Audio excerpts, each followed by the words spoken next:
scratch paper. The whiteboard like this. And you're going to take a picture of each one and then print it out? Or you want me to sit you in a room and make it into an oral test? No. That'd be kind of hard with this. Cosine and trying to visualize it.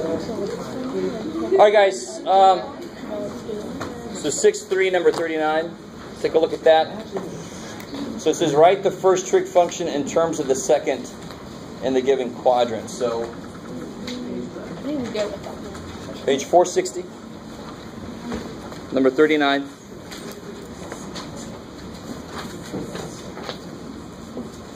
It says, write tangent theta in terms of cosine theta. So let me kind of preface that with an explanation of what the hell they're talking about through another problem. So if I said write sine theta in terms of cosine theta, and I've left something off purposefully. Up here they tell you that it's quadrant 3. So I've left that off for right now, just so we see where we run into a problem if I don't tell you that. When you first look at this, you're like, okay. All right. I sometimes get very creative things here. But what's the basic identity that relates these two? Sine squared.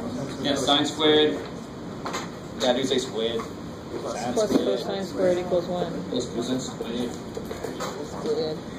And then to get sine theta in terms of cosine theta, I just solved this for sine theta.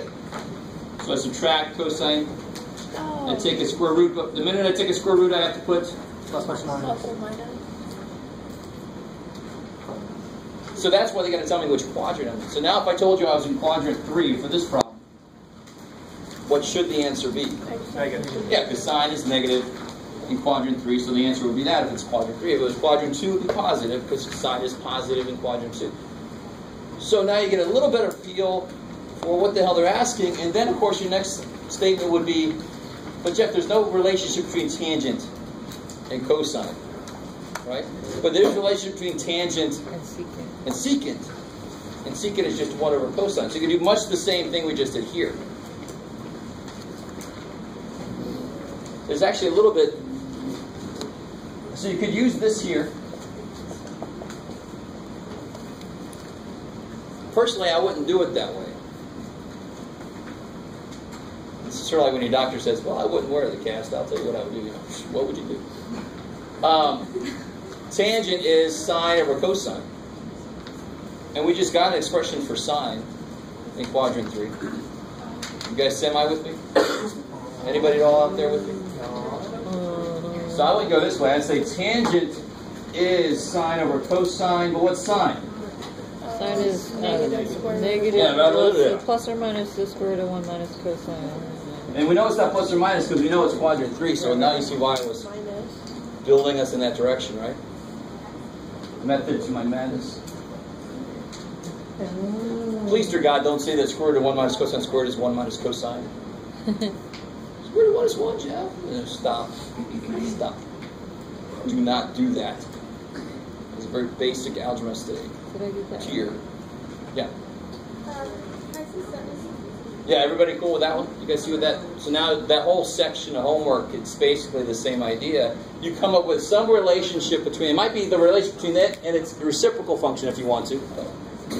Because then I could just rewrite this as 1 over cosine squared. You can actually do something very similar here. It's a little more direct route to get there. So number 70? Yeah, 461. 461.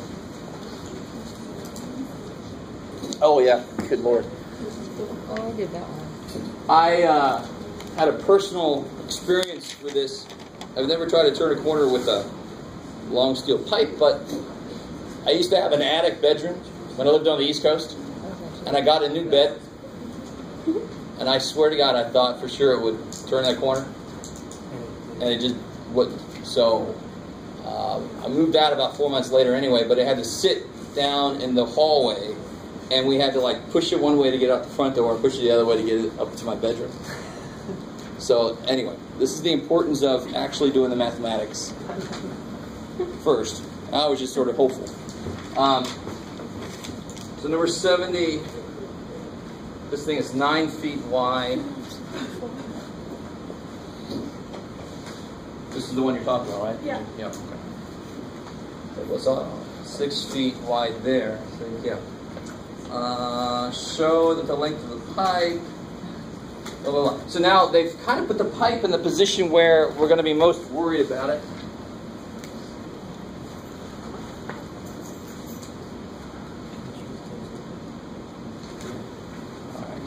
Kind of fat. It's like a boa constrictor just eating something. Really? If you guys read any Douglas Adams, it's very similar to the couch that somehow got to an impossible position. Anybody read Douglas Adams? You know what I'm talking about? Okay, good. 3 of us in the room. All right. Oh my God, there's a guy. So they say show that this is the length. And they say theta is here.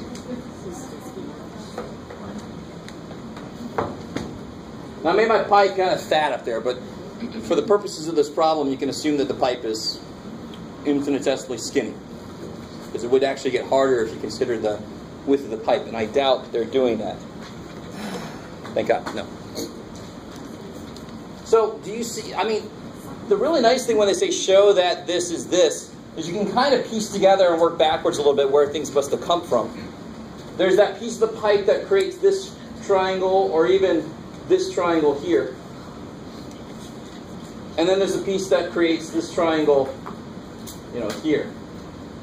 So I have one triangle here, and this is theta. And I have another triangle here. And then you got to work out what's theta in there. This is 6. This is 9.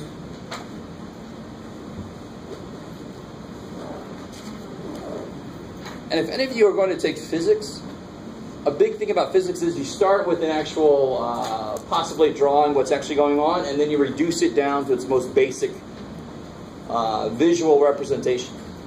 I don't need the pipe to be big. I don't need the hallways to be there. I just want to focus on what's important in this problem. A couple right triangles.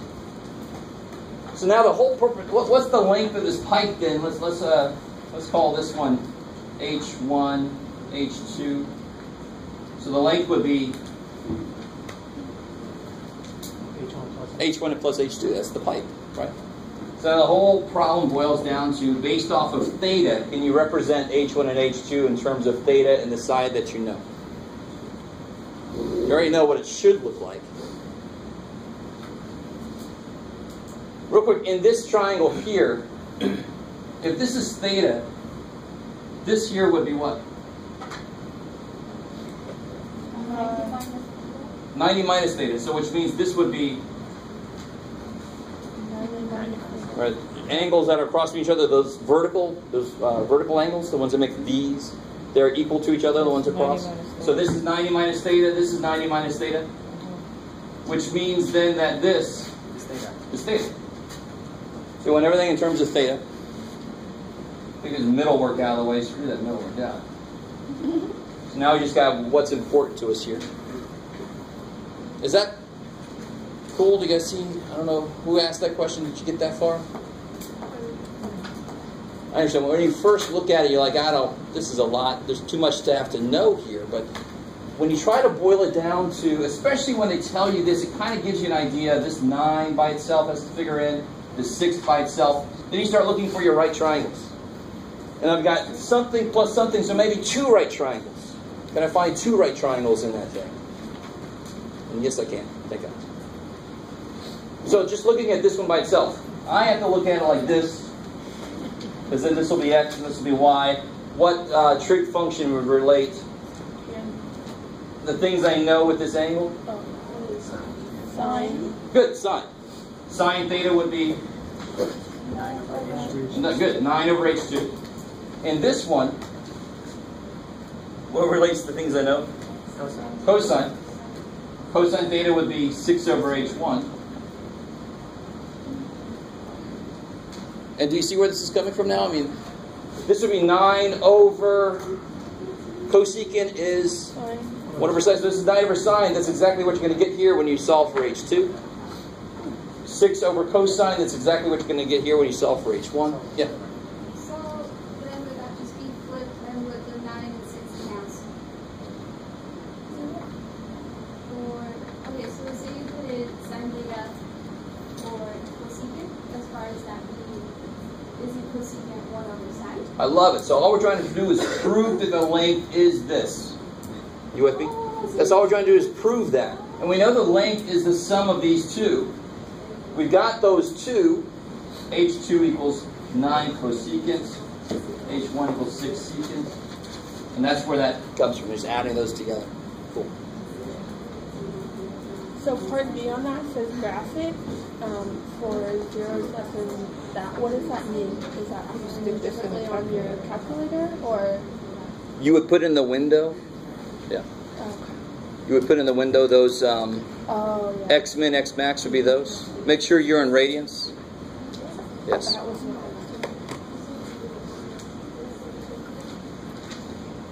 All right. Yes. How did you ever decide on the practice test? 10 on the practice test. Okay. You guys decent with that one? I think that's the hardest part of that one, because then when you graph it, it's easy enough to find the maximum of something. And it makes sense when you find the maximum, whatever position that is, whatever that length is, that's the longest that pipe could be, because that's the best you can do to get around that corner. Anything longer than that, and it's no good. Of course, we're forgetting the third dimension in this problem, but I think for right now we're okay with that. You can go up I hate when I forget the third dimension. The roof could be 1,000 feet. So number 10, right? Okay.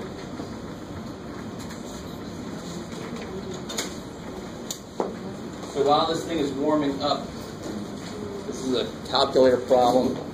Anything else before we get to this one? I have like number 64.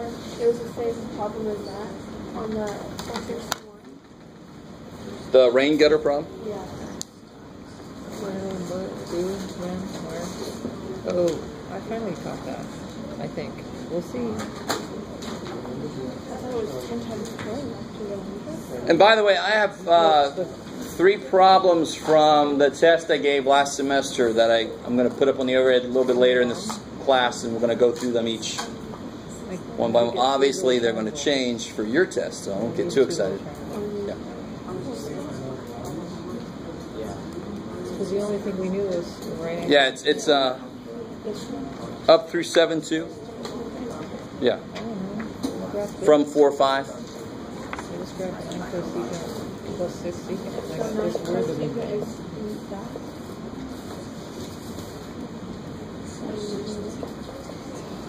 All right, let me do this calculator thing real quick, and then we'll do this problem.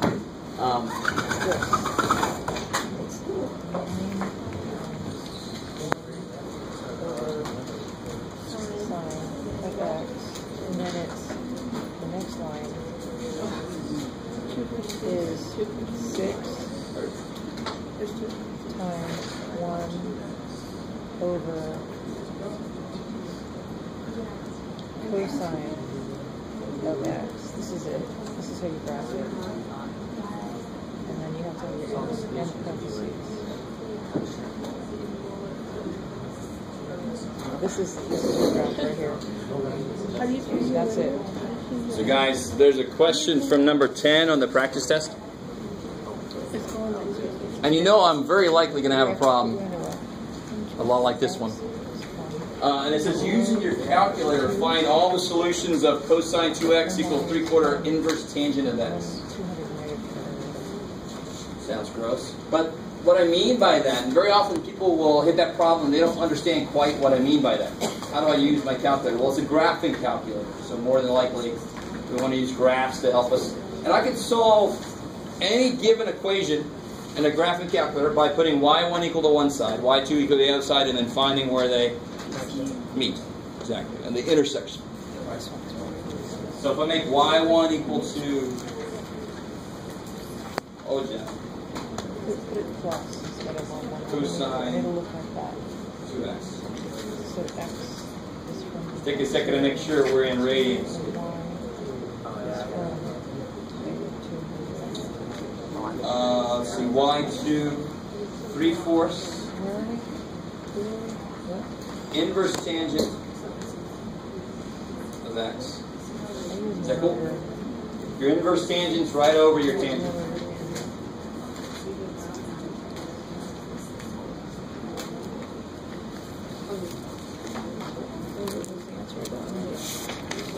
Now it's really just a matter of graphing it and making it easy to see what's going on. When I graph this thing, now your windows might be freaky as hell, depending on the last thing you did with graphing. Where is it? This looks kind of gross. Oh, that's what I got. One thing I could do for myself is I'm interested between 0 and 2 pi. So let me make this go from -0.1 to 2 pi plus 0.1. You guys understand what I'm doing that? I want to see 0 to 2 pi and then give myself a little cushion. Just so everything's not maybe on the edge. And then looking at the graph, remember the graph didn't go up and then down very high because of course the outputs for these things, for the cosine piece of it, just go from -1 to 1. So I'm going to make this maybe -2 to 2. So now I'm more focused on just the range I'm interested in, and I've blown this thing up so I can see a lot better. Oh, yeah.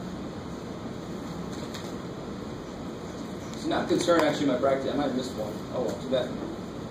But how many can I see? I can see 1, 2, and probably a third one here. Now over here, it actually ends up going above it. You can almost see that that's happening. You can zoom in on that if you want to, but let me zoom in just on the parts that I know are going to be answers.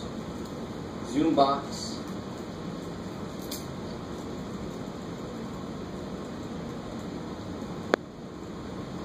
So you can make your box differently. Oh, this is exciting.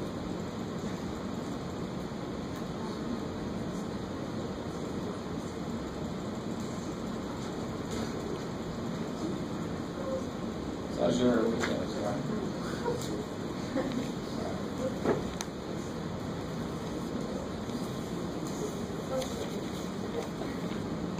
Log test one? Okay. There we go. So there should be 3 answers. 1, 2, 3. And how do I find that place where they intersect? Intersects. No way. You must be joking. So you hit second trace to get into calc. You want to find the intersection, there you go. And the shortcut for finding the intersection? Yeah, you got to be really close or your calculator will trip out. And this thing handle, there you go. Yeehaw! There he is. You got to first find him. So you put it basically right on top of the intersection. And then you hit enter, enter, enter. Bam. There's one answer right there, 0.58. So you just do that with the other 2 now. Is that cool? Sort of? No? The reason I just do enter, enter, enter is because the first thing is what's the first line, and then it jumps itself to the next line in the list. We only have 2. So I just hit enter, and then the last question is guess. Well, I already put it on top of the guess. Enter. Yeah, it looks like there's 1, 2, and there's a third one on the other side here, 3. So are the y values important at all? No, not really. Depending on the situation, there might be, but in this case, all I want to do is solve this equation, and they only have x variables in them. So you could just subtract cosine 2x over and do it that way. Yeah, you could, exactly, and then do a root. The thing I don't like about roots is you have to actually give it left bound, and then move over to the right bound, and then move it back to your guess. That's why I just always like to do intersect. So that's just one answer, the x is point. Yeah, it's just one answer. Now you go find the other 2. Cool.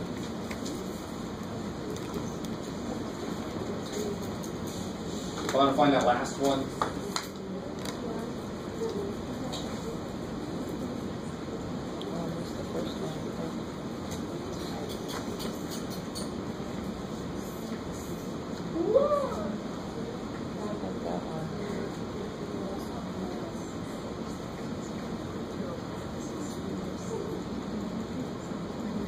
Enter, enter, enter.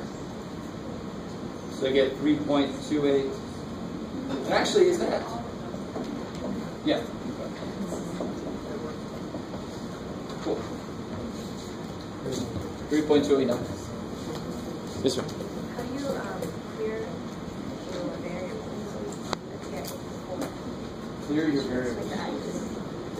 Because it's so weird. It's like it's an exponential number that's not letting you graph it. They do run out of drive around.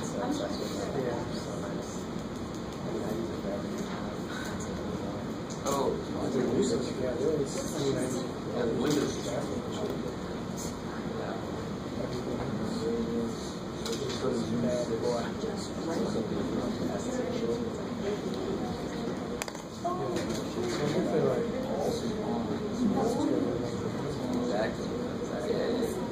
Yeah, like a staff problem.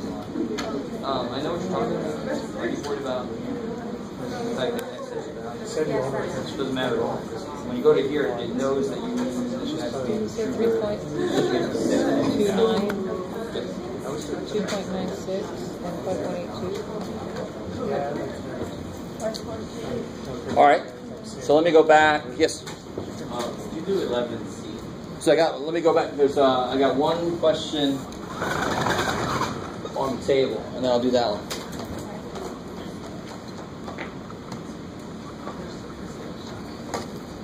This is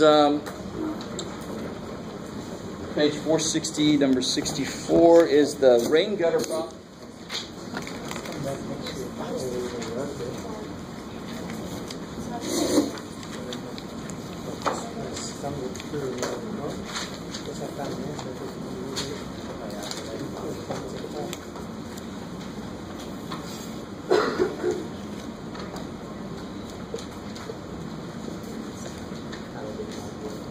So the idea is you start with a nice flat piece of metal, and then you bend both sides 10 centimeters worth to the same angle up.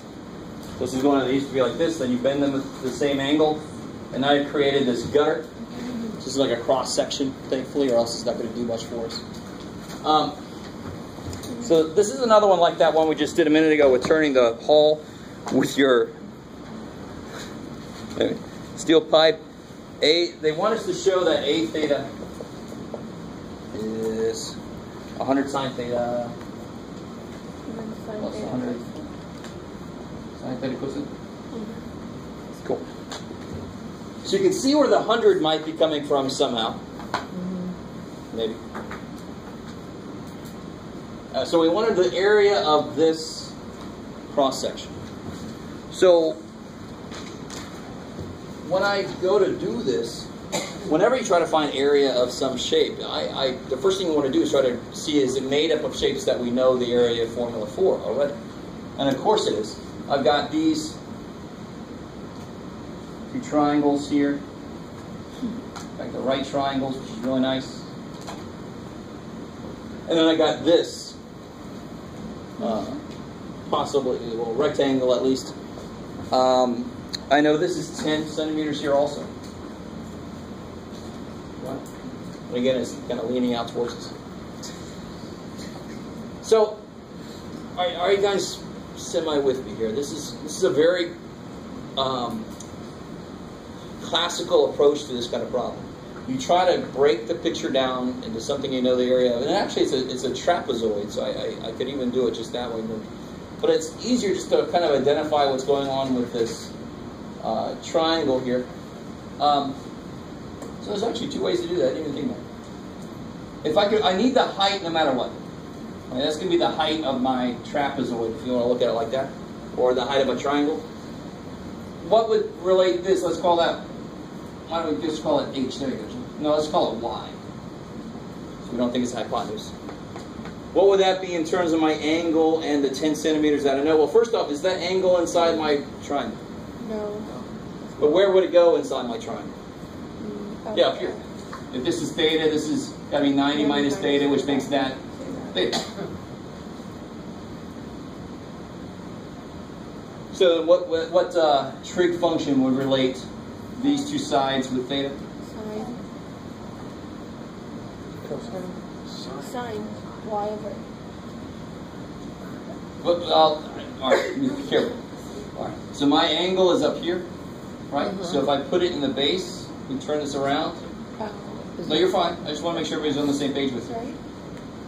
Theta, 10, y. So that will be sine. Because I heard a few people like, I'm not sure. Yes, sine. So it's definitely got to be sine. Sine theta would equal what? Equals Yeah, y over 10. y over 10. So that's the height. You can think of it as the height of the trapezoid or the height of that triangle.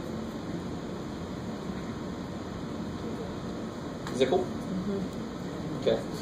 Same thing for over there, of course. So now you can either do y would then be 10 sine theta.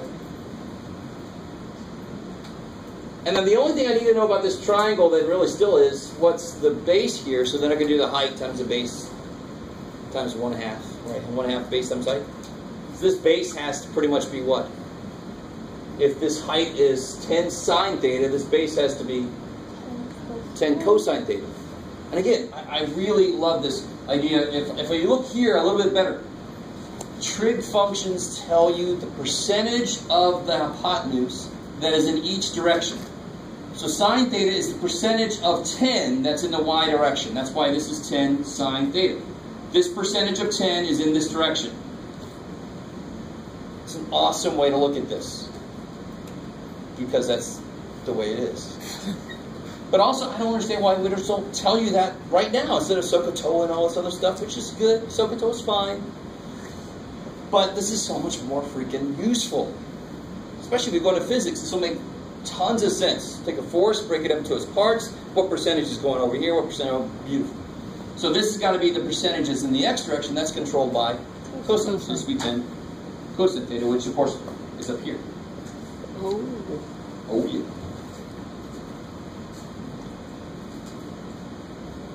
So the first way I saw to do this is I've got this area here of the triangle, AT I'll call it. So I got two of those, and I got area of the rectangle in the middle. You guys with me? So area of the triangle would be 1/2 base times height. And of course we got two of them. There's your 100 sine theta, cosine theta, kick ass. And of course, what's the area of the rectangle going to be? Base times time. Yeah, base 100 sine theta. 10 times the height, 10 sine theta, 100 sine theta. So you could also look at it as a trapezoid. I don't feel like doing that. Yes, sir. It probably doesn't matter, but isn't the theta supposed to be on the right side usually? Yeah. That's what, something about that picture was really bugging me. Thank you. Yeah. Last thing, I'm not understanding the 90 minus theta, and then so you know the other angle is theta. I'm not getting that. So do you agree that this is certainly a... Yes. Yeah, because that's when I drew this in, I made it though. Right. So if that's theta, this has got to be 90 minus theta. Right. That's already 90. These two have to together make the other 90 to make a 180. Right. So if that's 90 minus theta, that's got to be theta. Because what's this guy missing to be 90? Theta. So that's got to be theta. So that overall you get 180 degrees. No good, huh? So 90 minus theta plus what is 90? Theta. That's it. That's what the other guy must be.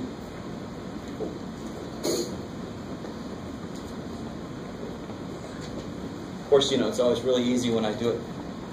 Yeah.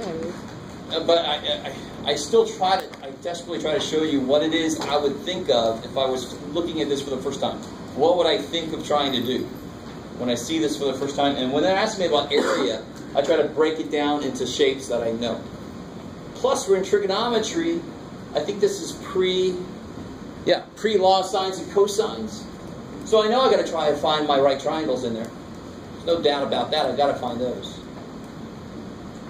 So you have a couple of reasons to break this into triangles, which leaves you a rectangle, and then that hopefully spurs you to realize, okay, I need this, I need this.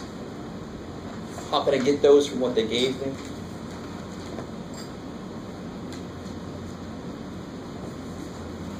Okay. So what was the... 11C of the practice test. Do I have any copies left? It's just your range. That's pi over 2 is Okay, gave them all away. So 11. 3.14 Oh! divided by 2. We're going to do all of 11 in class, actually. X is 0. Yeah. All those identities we're going to do together. Ah, here we go. So you guys want to look at those right now? Number 11 on the practice test is all about proving identities. Normally that's the part that people love the most. Yeah, that's the word I was searching for. I know. Not a board. Or math it. You just math that to death. It is alphanumeric. It's got to be bigger than this. Alphanumeric. It's got to be bigger than this. It's got to be bigger than this. What angle is the largest sectional angle achieved? It's got to be bigger than this. It's going to look like this. And it's, Yeah, I do. so you get a finding.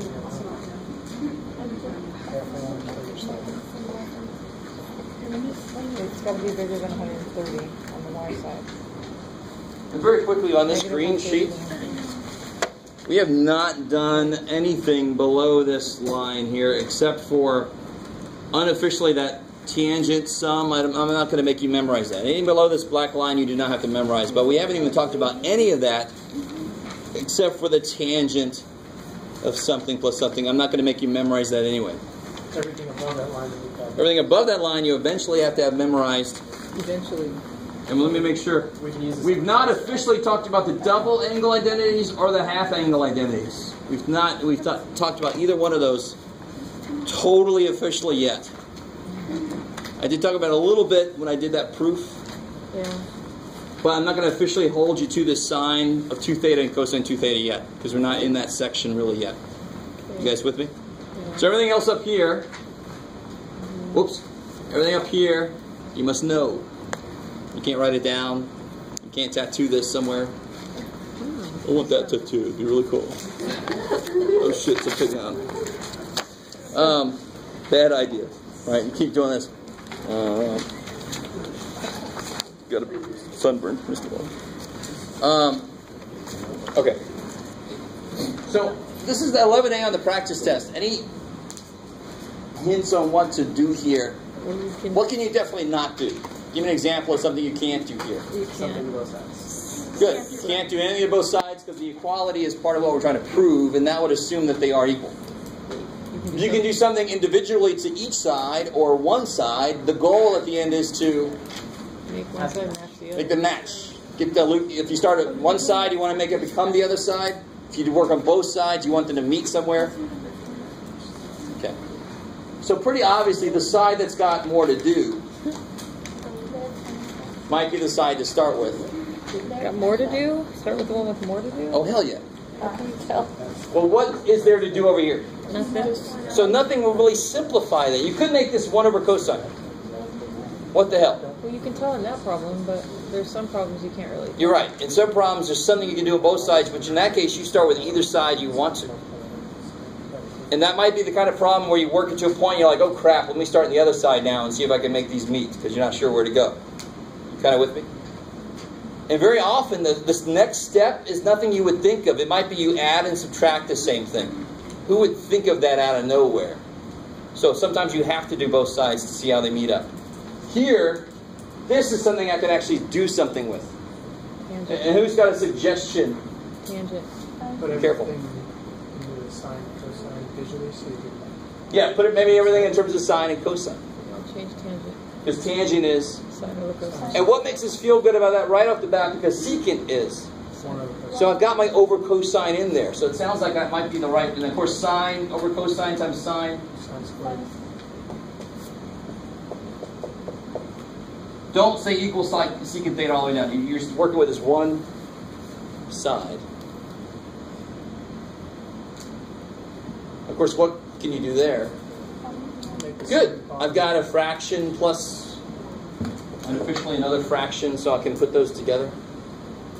Especially because the other side doesn't have any fractions. So I want to try to pull them together and hope something cancels. So what does this guy need? A cosine. Cosine. So multiply it by cosine. So now I get sine squared plus cosine squared is 1 over cosine theta, which is secant theta. Woohoo! The next one's harder. Now real quick, I got to show you the way that I did this problem. It took me about 20 minutes. No, I'm joking. The way I applied Jeff's step, the one I told you about, and I agree with you. If that's 1 over cosine theta, what I did was I took a 1 over cosine out of this. And I just want to show you this, just to show you that there's always more than one way. And I personally love this method. You do not have to do what I do. Not a damn reason for it. In fact, I'd love it if you came up with your own method that you personally love. That's the whole point of me teaching you this, is to try to get you comfortable enough so you make your own math out of this that lives within this world. I would take a 1 over cosine out, because I know I want a 1 over cosine, and then what should happen to the stuff in there? It's got to become 1. I know going in this is true. So I am guaranteed that that's going to happen. That is insane. I don't get that very often. So I do this often because I'm guaranteed this shit. So of course I'm going to do this. So tangent is sine over cosine. So if I pull it over cosine out, I'm left with sine, which is sine squared. What do you get? Cosine theta divided by 1 over cosine theta. 1. Cosine squared theta, careful. Oh. It's not cosine divided by cosine. So I get plus cosine squared. Sine squared plus cosine squared is? 1. Done. Yay. Now, I'm not saying that anybody has to do it that way. If you do it that way, you're not going to get bonus points or any shit like that. And it takes a little bit more intuitive understanding of what happens when you take a fraction out. When you divide something out like this, you actually end up multiplying the inside by that thing. Of course you do. Divide by 1/2 is multiplication by 2. Division by 1 over cosine is multiplication by cosine. Bam. Yeah. That's it. There you go. Cool. So if you don't like that, don't ever do it. I don't care. I'm not going to take it personal. Nobody's doing it. Some problems actually makes it a lot easier. This was not that much quicker, so who cares?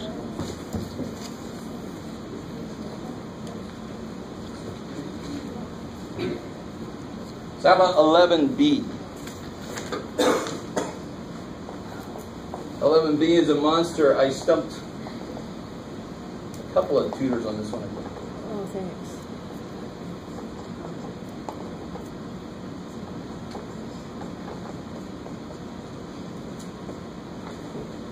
I'm not telling you that for any reason other than this process takes just experimentation. You just got to try something and then try something else. When you go see a tutor, they very often don't have all that much time. If you go see a tutor upstairs, they should have more time to work with you. They should feel more comfortable showing you playing around with the problem. Now this is a good example of one where I can do a little bit with both sides. If I really want to. Which side sort of calls out to us, though, to work with first? Well, we should find out what's going on that side. Which side? The secant side. I like it. So I get both. So let's work on both sides. Oh, yeah. So what could you do on this side? 1 over sine x times 1 plus 1 over cosine. Okay. So you know what you're dealing with. And what can you do with the other side?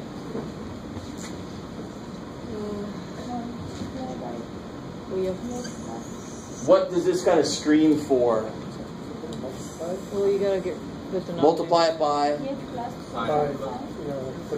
1 over 1 plus cosine. The conjugate idea. Yeah, 1 over 1 plus. Because so many of our identities are based on sum of squares. 1 minus a square then could lead to something. Sure enough, I get 1 minus cosine squared, which is something. If I multiply by this guy's conjugate. Right? So I'm kind of using that word wrong, but I really don't care. Math doesn't really care too much about words. Math cares about process. So here on the bottom, I'm going to get, like I said, 1 minus cosine squared, which is sine squared. If together the 1 minus one of them is the other one. So I get sine squared on the bottom, which is looking kind of interesting, because there's a sine on the bottom on the other side. And on the top, I just get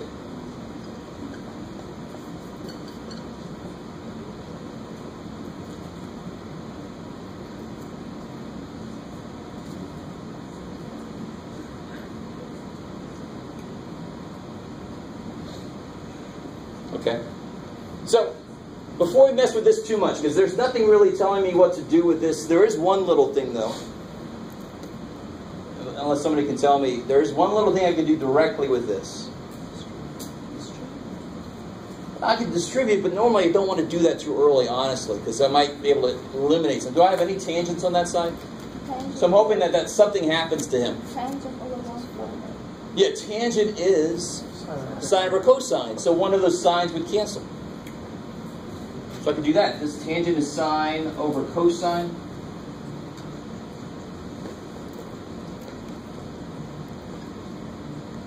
So one of these sines will cancel.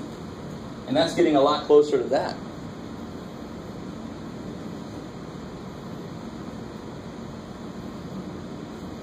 So I don't know, the reason students don't like this is because it's so different from what you're used to. But it's getting closer to the reality of true math, which is you just know the rules and then you play around with what you actually have in front of you. It's not so well defined in the real world.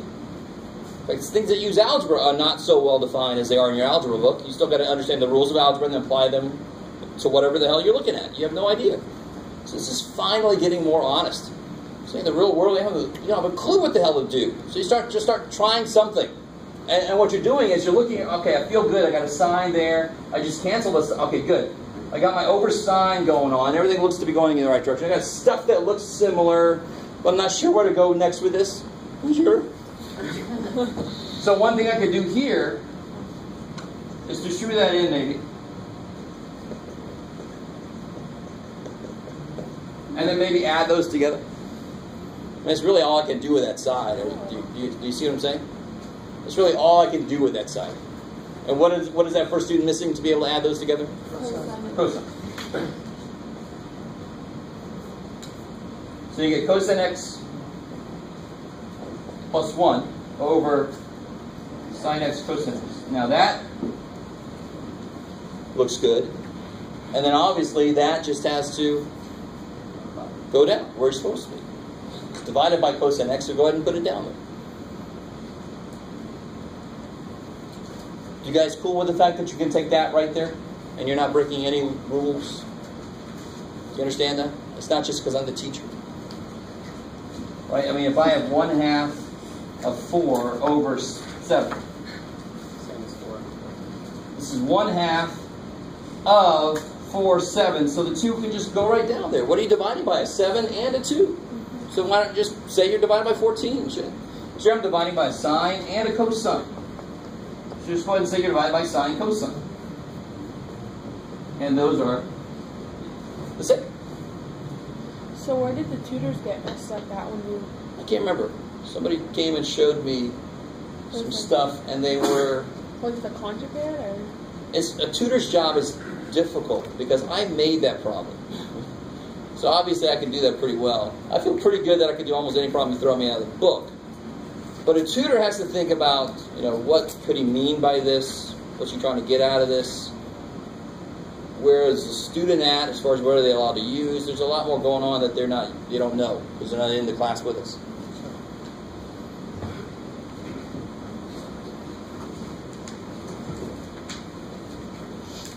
Is there a way that somebody else did this that was different, that it worked? Anybody else try this yet? Okay. So if I with a 10, going with sine over cosine. Here? Yeah. So start it off as sine over cosine? Yeah. Okay.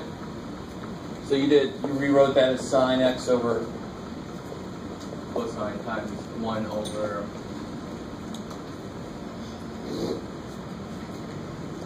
So basically that, right? The sine times 1 over that? Yeah.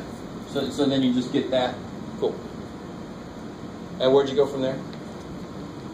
And then just multiplied it, and it ended up with sine squared theta equals 1 minus cosine. It kind of took a whole page, but... Oh, all right. You got to be careful about it. It sounds like you might have done something to both sides. Oh. So then you, okay, so then you distributed that through. So should divide it by cosine.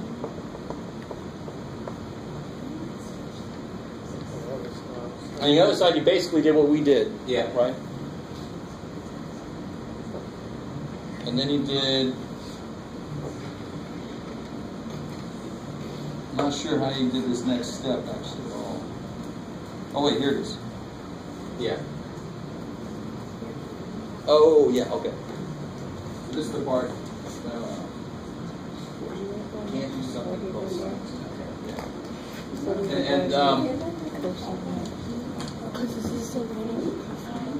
So the one little trade-off here is we know that it's true. We know that, but we're officially trying to prove that it's true. So even though that we know this equality is true, that's good that we know that because it helps me just attack this knowing that it's going to work. But the trade-off is, okay, you can't be so upfront about the fact that this is true. You can't do things to both sides. You got to actually make it look as if you're trying to prove it for real, which means you can't assume that it already is equal, even though we know it is. I mean, that step just makes it easier for us to prove it, to feel more confident to prove it. Does that make sense? So you got to be careful about doing things to both sides. We're so programmed with that, you got to let it go. What about 11C? Has anybody tried that one out yet?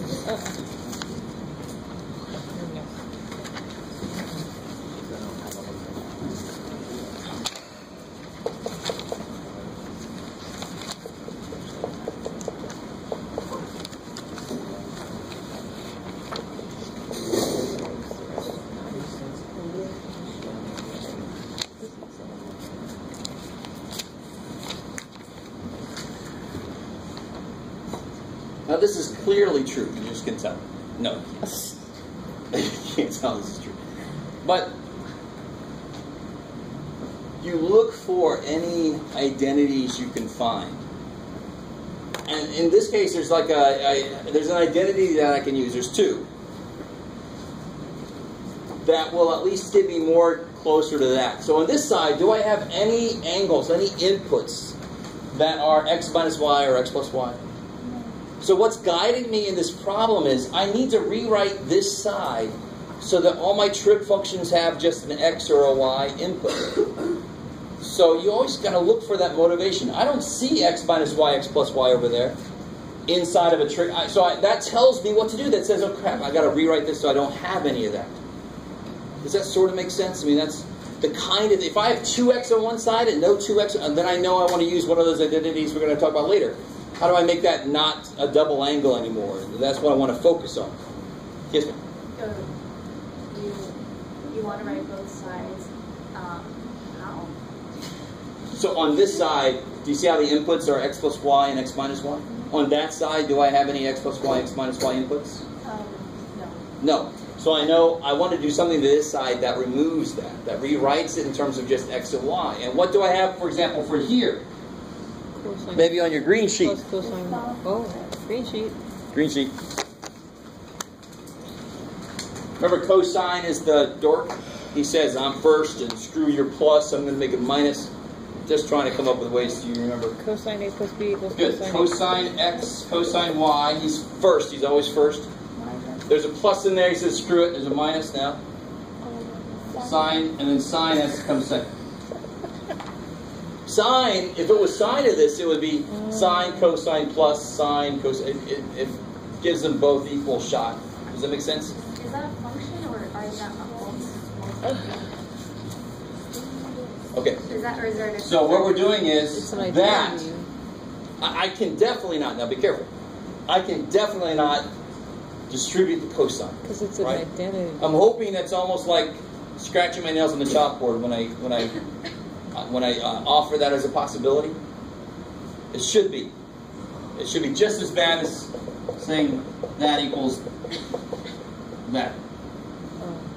Or someone's like, what's wrong with that?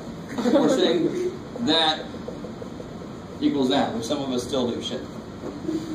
This is all bad. This is all trying to say that this is something called linear. A linear function you could distribute it.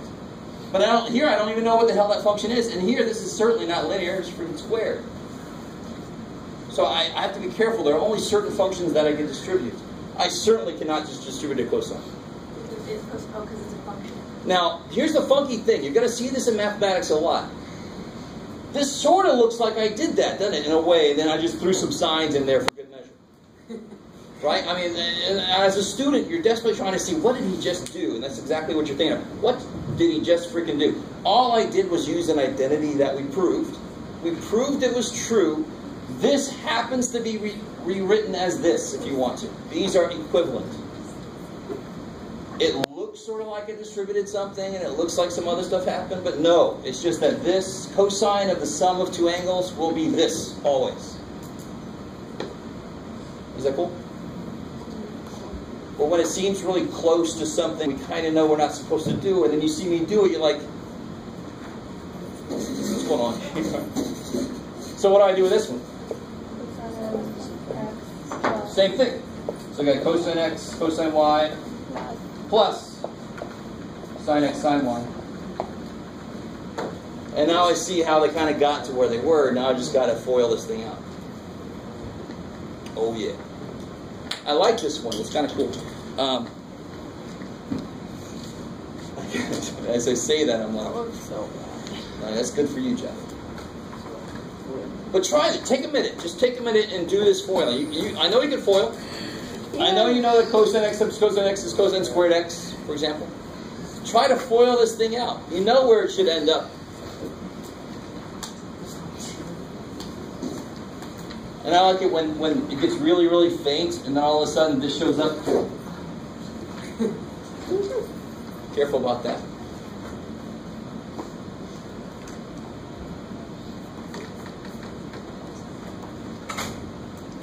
Yeah.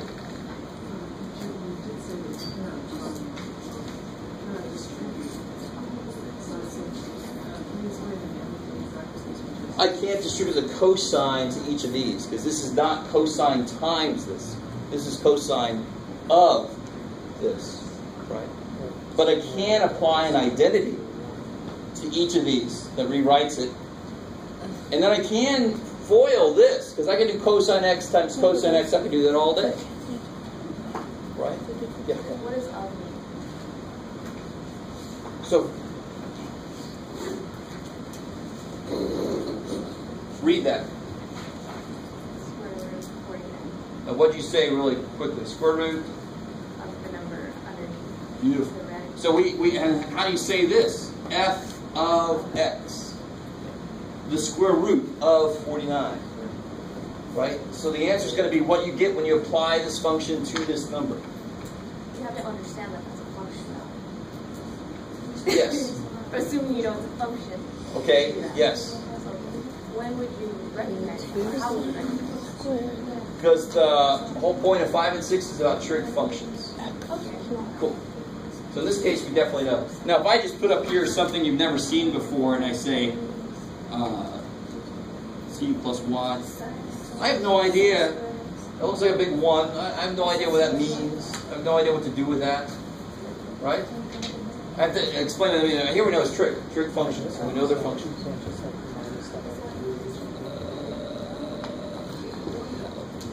Is this thing coming out? There's one little thing you have to notice. Cosine squared plus sine squared is 1. Now they have to be of the same thing. So could you use like the x's? Because could it be, the answer could be on the right side, could it be cosine squared y minus sine squared of x? So could you use the other two? Huh? Because the variable you could use x or y. Cosine's always first. Cosine's very jealous. Needy. Is that cool? Yeah. So that's this times this. This times this, this times this, they cancel. That's about how far we got. And then minus sine squared x, sine squared y. How far did we get over there?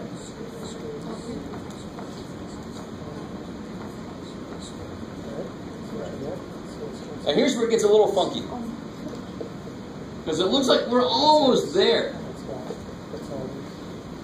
And somehow, some way, we just lost. Wait, x. I'm like, wait a minute. Somehow we lost this guy and we lost this guy, right? Somehow. You guys see that? Yeah. So here's the step where you have to remember how you can rewrite, for example, something I don't want. I don't want that cosine squared y there, do I? So I'm going to rewrite that. What's cosine squared y equal to? 1 minus sine squared y. 1 minus sine squared y. Right.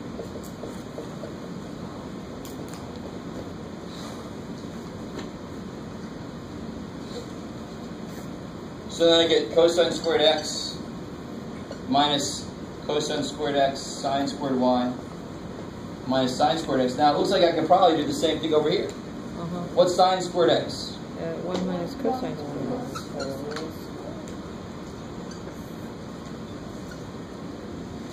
You see how I'm going to get stuff that cancels out here? Oh. Yeah. So I just distributed that in here. And of course this came straight from this. That's the part I didn't want, so I rewrote it. Here's a part that I don't want, so we rewrote it. So we get cosine squared x. Track of this working. Minus cosine squared x sine squared y minus sine squared y plus cosine squared x sine squared y. This and this cancel. Yeah, I want to keep the y's and get rid of the x's. How do you make a product? Evil. Well, I start with this, and I just start playing with it. Or I can't remember which side I started with on this one. I probably started with this, because there's a lot more you can do with it. And I just took it as far as I wanted to. And then there you go, there's an identity, right?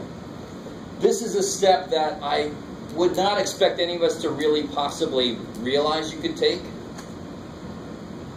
But now that I've shown this to you, part of the reason this is really difficult is because you're not sure what you're allowed to do. You're allowed to apply any identity anywhere you want to.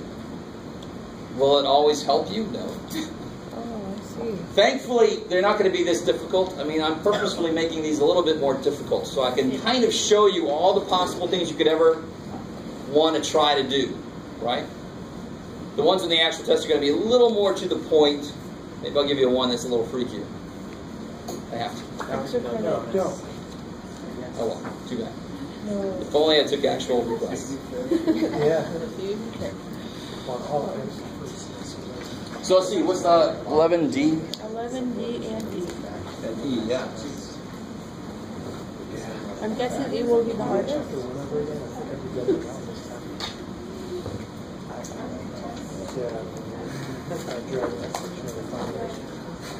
Get this going.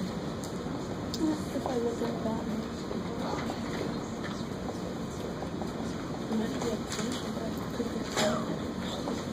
Get this one.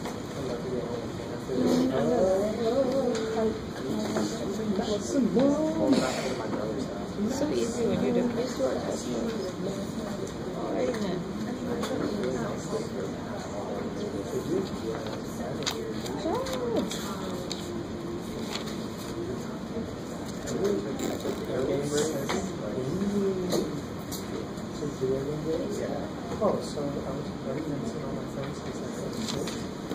So guys, what's a good first step on this one here? Well, find some sine and cosine. Can you take away tangents? Say again? Doesn't the tangents and cotangents kind of cancel out and make one? No, because there's a minus sign. Definitely not. Division can't cancel subtraction. Oh yeah, I just. But you can do what with the bottom here? Oh, it's Expand. no, you times it by the what do you put it? Conjugate. Factor it. Oh. Because what is it? This is t squared minus c squared. That is a difference in squares. Yes. And thankfully, it's going to have that top in it, isn't it? It's going to be tangent A minus cotangent A. That's the top. How do you factor the bottom? Tangent. Tan A plus cotangent A. Tan A minus cotangent A. Okay. So you go 1 over tan A plus cotangent A.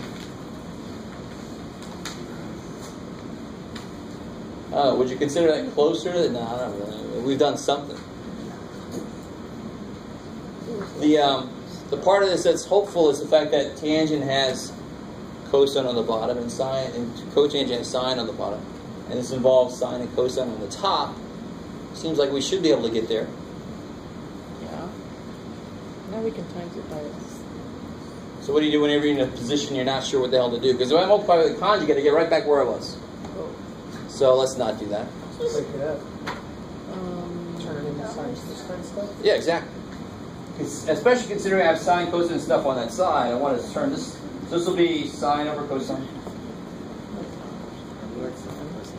Cosine over sine. Yeah.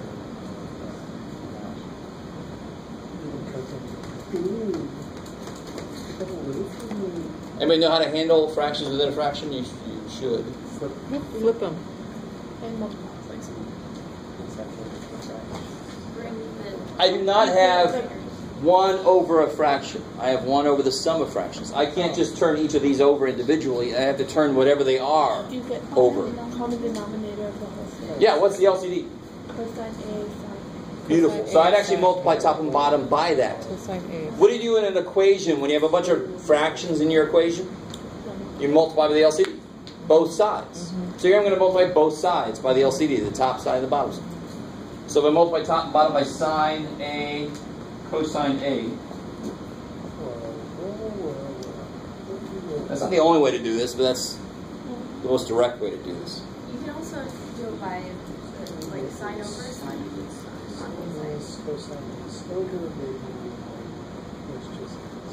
Well, you could stop and get LCD on the bottom by itself, and then you could flip that one fraction that you get. That's the other way to do this. Because you can only flip it if there's one fraction. Currently I have the sum of 2. That's no. If you combine them, I get one fraction that I can flip. I don't know which part of the equation is the equation. Currently there is no equation. We're working just with this side. So is that the whole expression? So how do we can go? The fraction on top is confusing. Yeah. Oh, I see. All right. Sure, we started. Second step, third step, fourth step. Okay. Cool. So what happens here, for example? Get sine A squared. Good.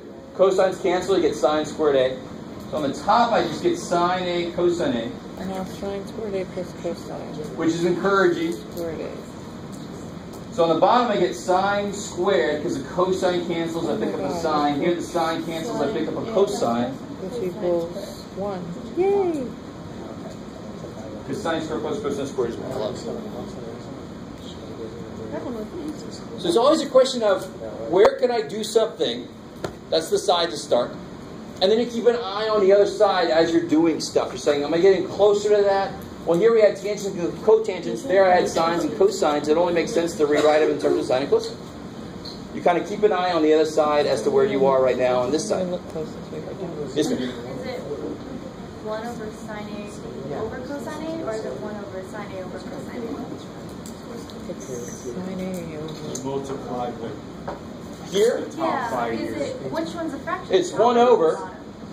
It's 1 over these two fractions, right? There's two fractions down Okay. there. 1 over both of those Today. fractions? Yes, because that's where we got. Here we are. You cool up to here? Are you cool on this step here? So that's where we just canceled out one of these. Okay. So I just took tangent A and rewrote it. Cotangent A and rewrote it. So I still have 1 over the sum of two things. I've just rewritten those two things as fractions. Yeah. Yeah. Even though it has the denominator, it's still equal. They don't have a different denominator. That's over 1 and so is that. Yes, sir. Because sine squared plus cosine squared is cool.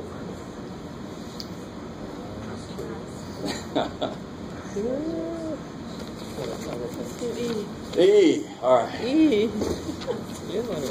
So obviously I can't give you too many of these. That could take a little while. 11E. Yeah.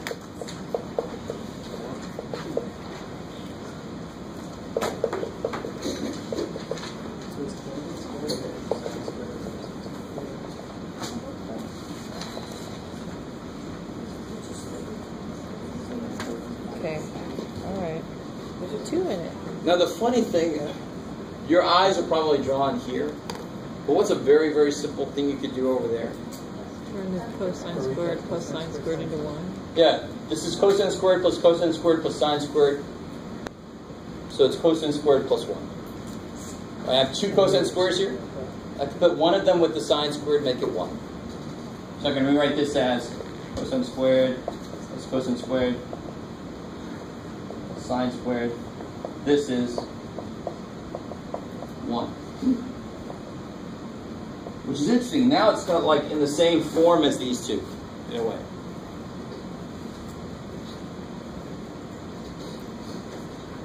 Yeah. All right. So what can I do with that side? This is actually almost too easy. It's just a question of, can you notice your identities? That's what. 1 plus tan squared. Good. 1 plus tan squared is secant squared. So this is actually one of the easier ones on there. It's just a question. I'm really just testing. Do you know which way this identity goes? 1 plus tan squared is secant squared. That's one of the ones you need to know. So the top stays the same. The bottom is now secant squared, and now this is easy. I have no qualms saying that. Because what's 1 over secant squared? 1 over 1 over secant squared is cosine squared. And what's secant squared over secant squared? 1. Same. So the last one ends up being the easiest one. If you know your identities. The mistake people make here is they put tan squared up top because they're not entirely sure about their identities. And then I don't know where the hell you go from there. It seems like you can get that actually. You won't. 1 over secant squared. Yeah. Can you do the quick math for why? Just again? Can you do the quick math down that second last step why that is cosine? Oh, here? Yeah. Because I split this up. I got 1 over secant squared. Right.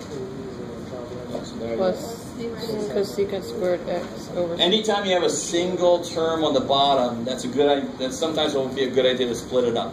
Equals cosine squared x plus 1. That makes sense. Because 1 over... Yeah, 1 plus tan squared is secant squared. That's an identity you need to know. I need him to do this one. Say again? I just wanted the graph so I just want to 8. So I did 1 over secant squared is cosine squared. So you showed it a little bit better there. And secant squared over secant squared is 1. Can you... So I just split that up. So this goes here. 1 over secant squared plus secant squared over secant squared. Secant squared over secant is 1. 1 over secant squared is cosine squared. So inherent in all this is the knowledge, hopefully it's dawning on you, of all the little things you got to know. You got to know that cosine is 1 over secant. You got to know sine squared cosine squared equals 1. You got to know 1 plus tan squared is secant squared. You got to know all these things. If you don't know them, you have no hope on a problem like this. Yeah. You said we don't yet know the double angle identities, which I'm pretty positive we don't know the half angle ones yet either. That's true. Are we going to know those for the test? No. Okay. Yeah. You're only responsible for those things we've talked about so far. 7.3 is where the double and a half angle ones are. Okay. So we haven't officially gotten there yet. So what about the even and odd identities? I think a little bit. Yes, you need to know those. Yeah. Could you do like number 8 or 9 on the practice? Yeah. Did I skip over? Anybody had a question? 12. I was asking for an answer to while we're in this vein of problems, number 75 on 7.1. 1, it's like this, it's the same kind of deal. It's previous as that.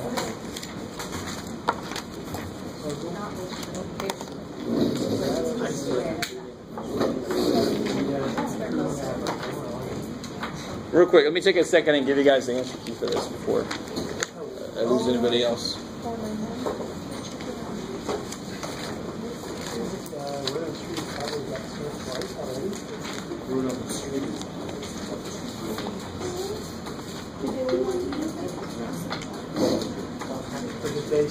They won one game on my first road trip and they won. Did they win the fight? Yeah. Nobody won. No, I think they won the fight before you. That guy is annihilated.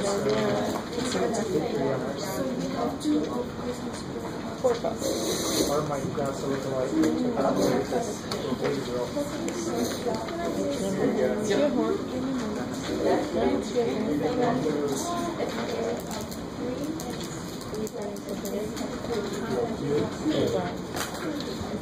Where can I put my homework?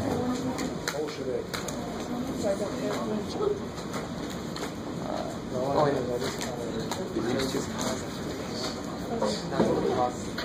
75, is it?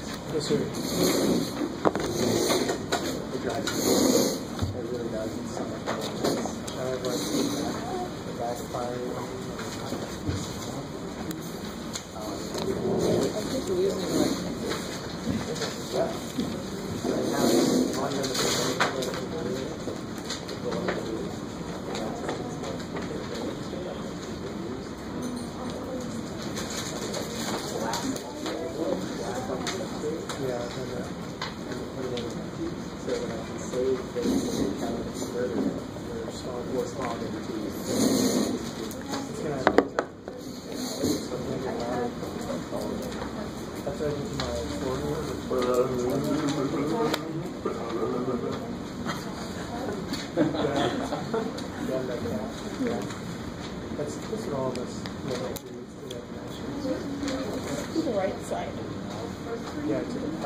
All right, so I have one suggestion for this is to work first on the right side.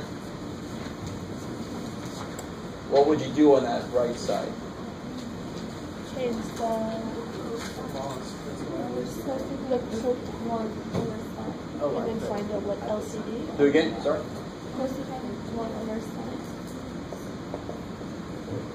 Okay.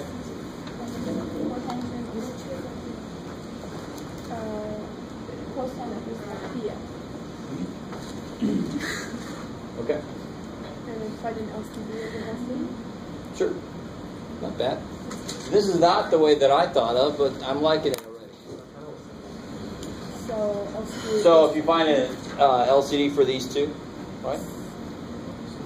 So this will be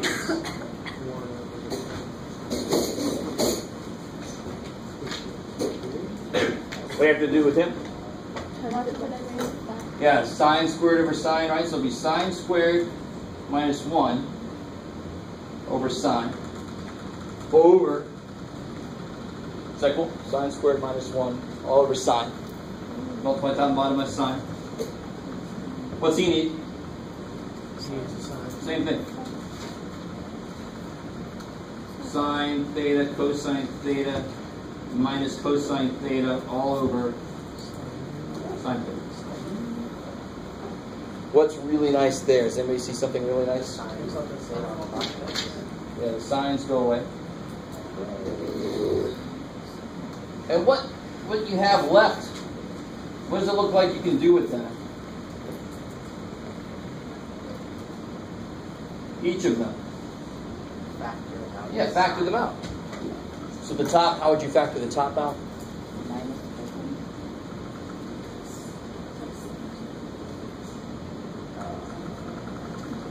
What did you say? Say again?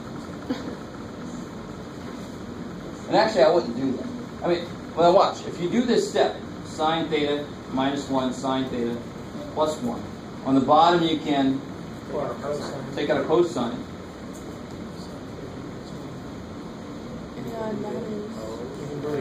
These go away, and you're actually went the opposite direction than you wanted to. Yeah. Isn't the top just equal to cosine squared? Almost. Almost. So, this is what I mean by, and I'm kind of glad that came up. This kind of thing happens and you just let it go. There's actually two ways you can go with this. You can factor it directly, or the top is an identity, sort of. You got to be careful. 1 minus sine squared would be cosine squared, so sine squared minus 1 must be negative cosine squared. So I get negative cosine squared. And why do I like that better already? Because it cancels. I want a cosine on the top. I have at least one cosine on the top. And on the bottom, I can still pull out a cosine. So one cosine cancels, right? I don't want a negative there. So I just take it down, and what's it do when I take it down? The 1 becomes positive, sine becomes negative, and now it's the same. So I get positive cosine theta, take the negative down. 1 minus sine theta, check. These are pretty tricky. Okay, so if you catch yourself, you feel like you're going further away, you back up a couple steps and say, is there another way I could have gone with this? You have to feel comfortable just playing around with this stuff. And I know you don't, especially on a test. There's only a certain amount of time. So I'm not going to give you one that's really, really tricky. I'm not going to give you one that, I'm going to try to give you some that are more direct, that are exactly some of the, like multiplying by the conjugate, or combining fractions when I have fractions, something a little more obvious. But the bigger thing to get out of this is just feeling free to play with something. On a test, you really don't feel that free to play with. I know what you mean. Not much time, yeah. So on the one, you could multiply by the conjugate of 1 minus sine. If you start on this side? Yeah. Sure, of course, you could multiply by 1 plus sine. Now again, personally, me, What would you have done? I don't even know if this would work really well. But I would multiply top and bottom by 1 minus sine. And effectively what that does is that puts that on the bottom, it puts what I want. And I just kind of have faith that things are going to work out with everything else. So I'm really curious now if I would have done that. And if you catch what I'm doing here, that's basically was always my approach for every damn problem. And my teacher freaked out, but I don't care. Because you can't say that that's against the rules. He didn't enjoy you playing with math? I don't know. I don't think so. Or the teacher?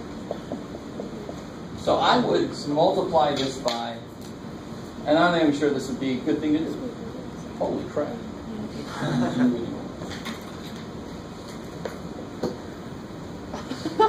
Okay, all right. Good. Let's take it over. Now, I'm not going to multiply that through, which one am I going to, yeah. I want there to be a 1 minus sine theta, so I'm not going to multiply that through. But on the top, I will multiply that through. Let's see what I get. I'm just curious. Sine theta minus sine squared minus cosine plus cosine sine all over cosine theta minus cotangent of theta 1 minus sine theta. So somehow I want that to go away. Looks gross, Jeff. I don't think you should do that. Oh well, I'd probably give up after that. But I mean, that's the first thing I would try. Because sometimes what happens when you multiply whatever's up there, you force there to be what you know needs to be there. And then you just work out with what's left, and that should work out to what you want it to be. It has to, especially if you're given something that's true. So here, this doesn't look like it's the best. Let me see if I can rearrange things. I want cosine theta to be up there. So sine theta minus sine squared plus cosine, that's just something that I'm going to stop playing with that. Now I really want to finish it out, but I don't want to waste time in here. Give us a break and then do it. Do it during break time. It's 2:05. Oh, you guys want a break, or do you want to? Want to see you finish this out? Yeah, Oh, really? that'll be our break. All right. I don't know why. So let's see what I would do. So here's my negative cosine theta. Everybody go. I'm going to turn around these past couple days. This is what it looks like after 1 o'clock. Yeah. Dang. Oh, wow. We should buy our chemistry teacher a present.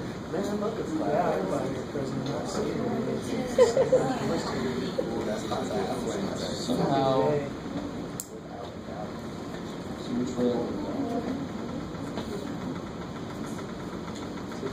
go. Okay, cool. All right. You ready? We're ready. Yeah, we're ready. Sure. Let's go, Jeff. Am I ready?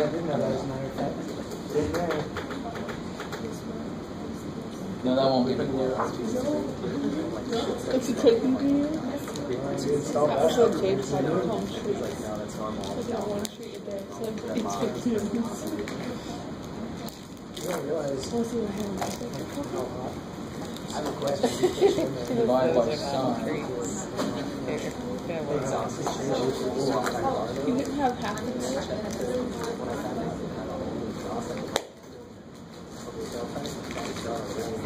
You back out one of the signs, one of the cosines and that tangent. Good.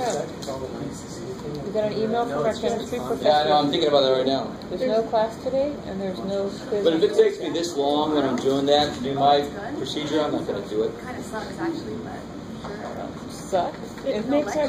It's Yeah. just good to know that you But she's going to lecture tomorrow for 45 minutes. Well, obviously, I would let go of it. Part of this is letting go. If you try, and seriously, if you try something and it's not working the way you wanted it to work, then stop it. I wouldn't. The minute I got there, I would officially stop with that. Just try to do this directly. Math doesn't care. Because it didn't. My method works with a lot of things because in some problems this would actually become that and they cancel or something and it'd be easier then. If my method leads to something that looks like this, screw my method. Let me do something else. And that's part of this problem, is letting go of a method that didn't work. Does it matter that you have cosine up there instead of cosecant? Do you have the other problem? Oh, of course. Oh, man. Oh, that could Retry? Now I want it. Now. Retry? Well, if you did anyway, they still comes out. Now I'm curious. Because if you wanted sine squared. It's cosecant, yeah. Yeah, too bad you don't get points for that. You see the top one? Sine squared. Oh, this is the guy who It's a good thing I'm giving the test and not taking it. Plus. It's too bad I don't just get to critique your test instead of actually taking it. I saw your test. It looks terrible. Have a great day. Yeah, it looks good, man. See you later. You did a wonderful job on this. I'll take a 9. Be modest. We'll keep it a B+. Wait, is that a blank? Yeah. See, that's the thing. If you wanted to give up, Minus like, sine what squared. if you did it? Yeah, so 1 minus sine squared is cosine. So let's see what I get. Cosine squared plus sine Maybe it beta. wasn't that your teacher didn't like your methods, but perhaps that there was a lot of erase marks and cross-out lines on your paper. That might have been his issue. Now, when he does this, he's going to fail. Yeah. I'll tell you what, if I get this done, you fail. You math heckler. Yeah, Math heckler. Good thing you got 100% of the quiz, smart guy. You can do it, Jeff. Come on. Where's the cheerleader? Yeah. Your hands in the outfield? Is that what's going on there? We'll just do like that the way. Yeah. I feel like I'm wasting our time. You're wasting your time. It's cool, man. Just count this. We can't be through. Is that all the questions you guys have? No, I You need just you want to to do. watch me work the problem? We do like watching you work the problem. Yeah, I do it highly It's kind of probably. interesting. No, All the way across That's the like board. beautiful mind when he saw the pigeons and he was I'm just curious how it might work out. I would like for you to graph a tangent though, when you can. Have you seen Beautiful Mind? Yep. No, I haven't. Oh, you haven't? You should watch it. It's Russell Crowe being extremely smart, but he also goes and saying kind of a true story. Super cool. Kind of sounds like, That's freak belly. Raymond? I was going to say something like, Yeah, it was pretty clever. He keeps trying to sell history. Oh, It's actually dude, the no. same. No. Way It's like, different. Way different. Yeah, I know what you're talking about. I knew as soon as I saw it. All right, that's not bad. But I've got this piece, so technically this piece somehow should cancel out. It actually. I'm not going to play it. All right. So where do you guys want to go next? Number 8 on the practice test, please. Or number. Oh yeah, and they got 3 problems from last semester's test. I want to show you guys. He has a schizophrenia. It's a real swing. Like he's crazy. Like a special edition DVD Blu-ray that has the real guy. The guy was so smart. Okay. He never took medicine, or he did. But he stopped. He was so smart. He was just for the rest of his life. Yeah, I know. If I ever start seeing Ed Harris standing outside the doorway, I'll ask somebody to So take me somewhere Yeah. So I already did one little thing here. Right? This is what you always want to do. Probably first step, you want to take that, take that 1/2 out. So now I can really see what my K is. Over 4. So the easy one is the amplitude. 2. What's the period going to be? It's going to be 2 pi over 1/2. Normally it's 2 pi. Over 1/2. Which is... Of course, this is where somebody tells me it's pi. Can't divide by 1/2 and cut it in 1/2. See, it doesn't work. And then finally, what's the phase shift? Pi over 4 that way. Pi over 4. And I'm going to assume you're pointing to the right. Okay. And then there's a couple different ways to figure out where to start, where to end, and so forth. And I kind of like, when you have tangent, you definitely want to do it the full way out, which is on that handout I gave you a while back, where you set the inside equal to where it starts, and the inside equal to where it ends, and then it tells you where you end up to start and end. The quicker way to do this is, I'm going to start pi over 4, because that's why I shift it to the right, so I normally start at 0, so I'm going to start at pi over 4. Where am I going to end? You're going to... Yeah, 4 pi farther past that. So what's pi over 4 plus 4 pi? Pi over 4 plus 4. 17 pi over 4. Now, another little cool trick is, you want to have 4 anchor points, I call them. So you want to split this up into 1/4 parts, and that tells you how far each step is going to be. So I know my normal thing is to go 0 to 2 pi, and then I cut this and I cut this. That's the normal thing I do. So every step I take is pi over 2. 1/4 to 2 pi is pi over 2. Well, what's 1/4 to 4 pi? Pi, 1 pi. So I know every step I take now is going to be pi big. So if I start at, it's just fun saying pi big. If I start at pi over 4, every step I take is going to add pi to that. And you know that how again? I love pi. Because you just double it. Because I normally start at 0 for both sine and cosine, so whatever the phase shift is actually now my new starting point. Would this be also called a transformation? Yes, it's a series of transformations. Okay. Good. I like it. So the transformation, wait, what is the transformation? So the terminology we use for trig functions is the only new thing. Any function I put here will experience these kind of things. It'll be compressed, or it'll be elongated, it'll be moved left to right, it'll be moved up and down, whatever. Flipped. I just use certain terminology when we're talking about trig functions. But it's the same stuff we were doing before about flipping something, or moving it left to right, moving it up and down, all that kind of stuff. Same stuff. And what Making a parabola fat or skinny.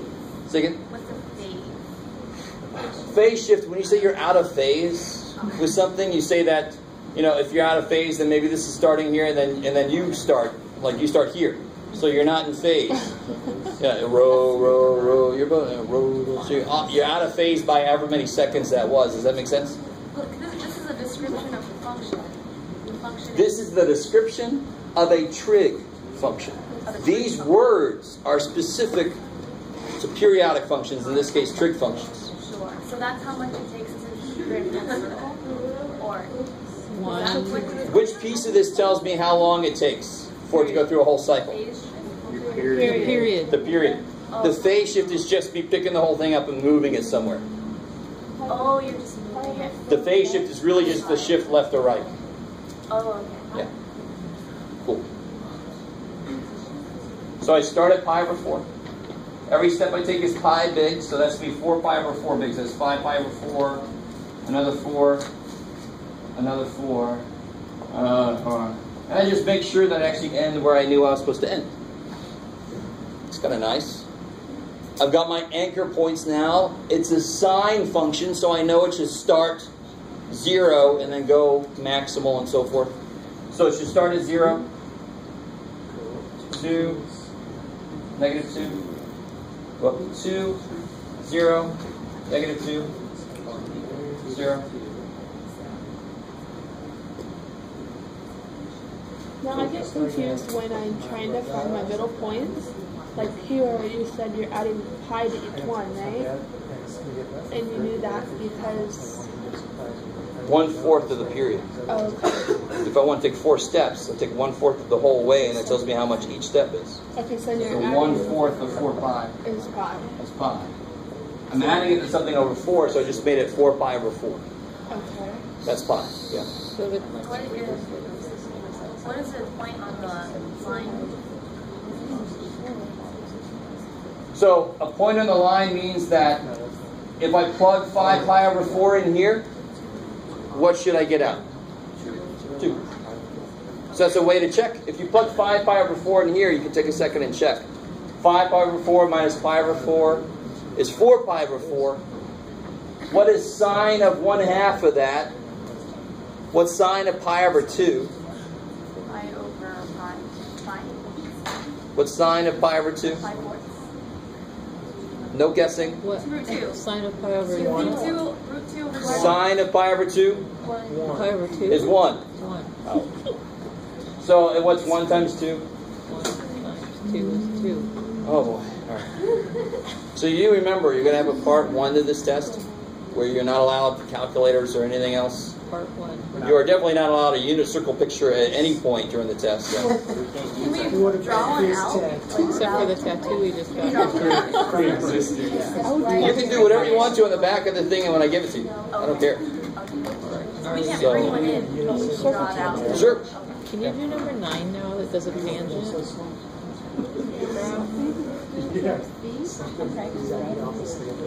Do which one? Could you do number 9 first? Somebody asked about that. Sorry, which one? Number 12, part B.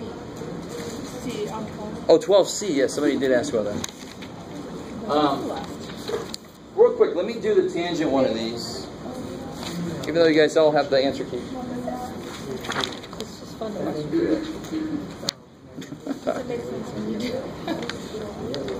So, number 9. Number 9.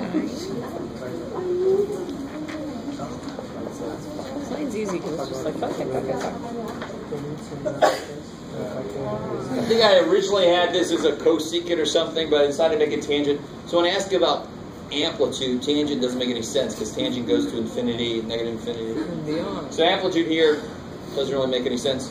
But I do have to be careful about the fact that it's a negative multiplier. So it normally looks like this. But now it looks like Now it's going to look like that. I'm trying to think about the way you see that. We'll find out this one. But I still do the very first thing. It's the same step. I still have to figure out what my K is going to be. So what can come out.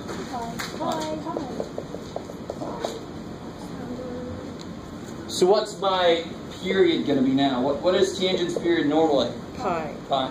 And I'm going to divide it by that multiplier. Pi. So you get 1. I get 1. So just looking ahead, 1/4 of 1 is 1/4. Wow. But I really don't need all that. We don't really use 4. Yes? We don't have an amplitude for them, right? Exactly, like I just said. I think I had cosecant there originally, and then I changed it to tangent. And I forgot to take out the amplitude question. Tangent goes to infinity and negative infinity, so the amplitude doesn't make any sense. There's no ceiling and floor. Is that only for tangent though? Tangent, cotangent. Secant, cosecant actually too, so I'm not sure what I mean by that. Too bad for me. Where am I at? Oh, any phase shift? Yes. To the right. Yeah, right. 1/2. So with tangent, where do I normally start and end? Negative pi over Negative pi over 2. and then pi over 2. Now there is a way to do this without doing it this way, but this is the way I would suggest you do it. I think that all made grammatical sense. If you take the original and you see, you want it to start at negative pi over 2, now you solve for x to see what would make this start where it's supposed to. That's the idea. You can actually do the same thing with that, I just don't really need to. It's easier to do it this way. The thing with tangents is it doesn't start at 0. All the compression and elongation affects both the starting and ending point. That's what makes that weird. And you saw me run into it when I was trying to make it easier than it really was. But if I just solve this, set that input to where it normally starts, I can see where it will start now. So if you solve this, what do you get? You're solving for x. Yep. Would you just multiply 3 by 1/2 to get the asymptote?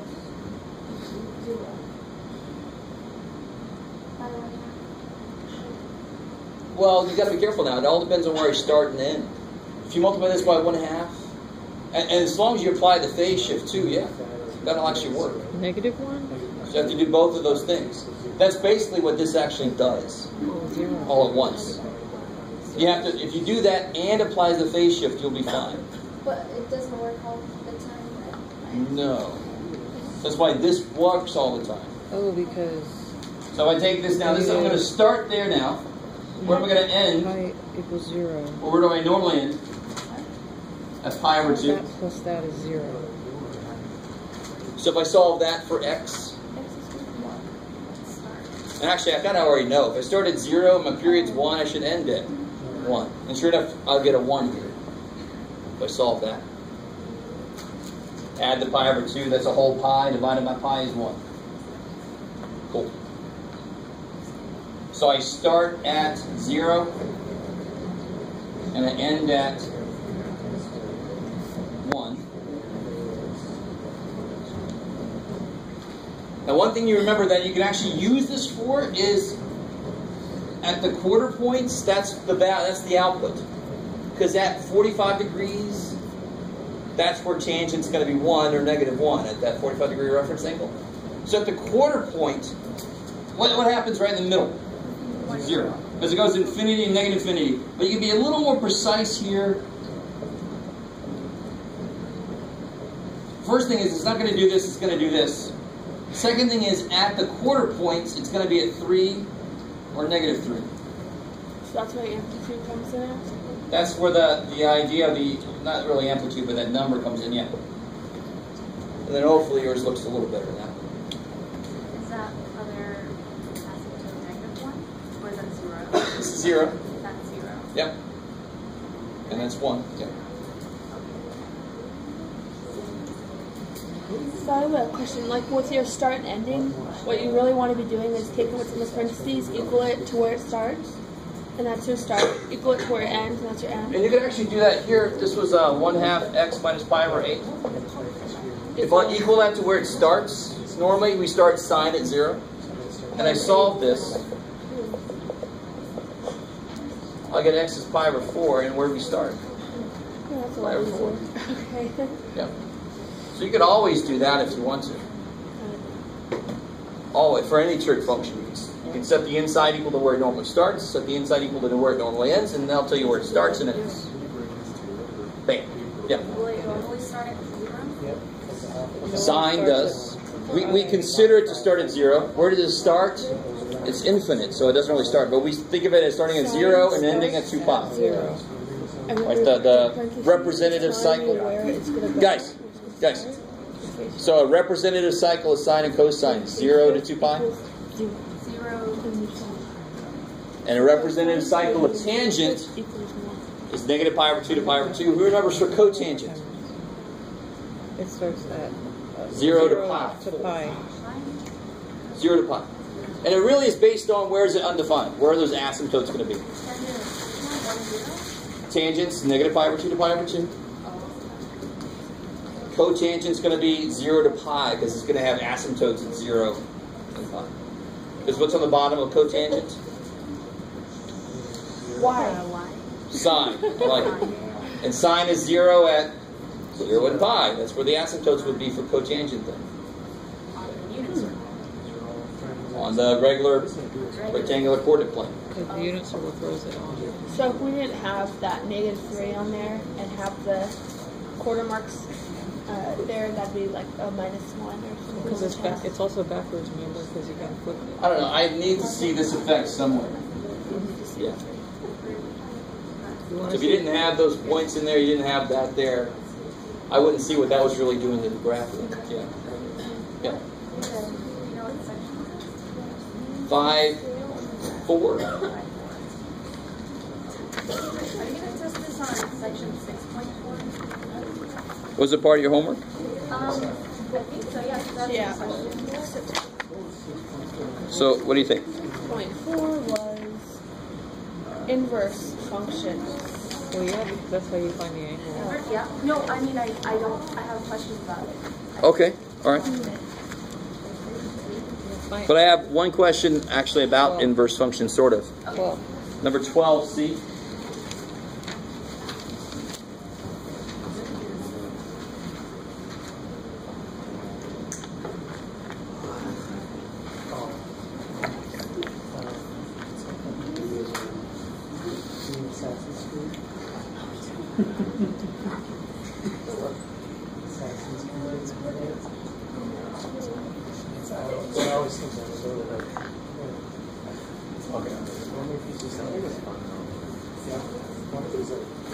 Anybody tell me what's wrong with,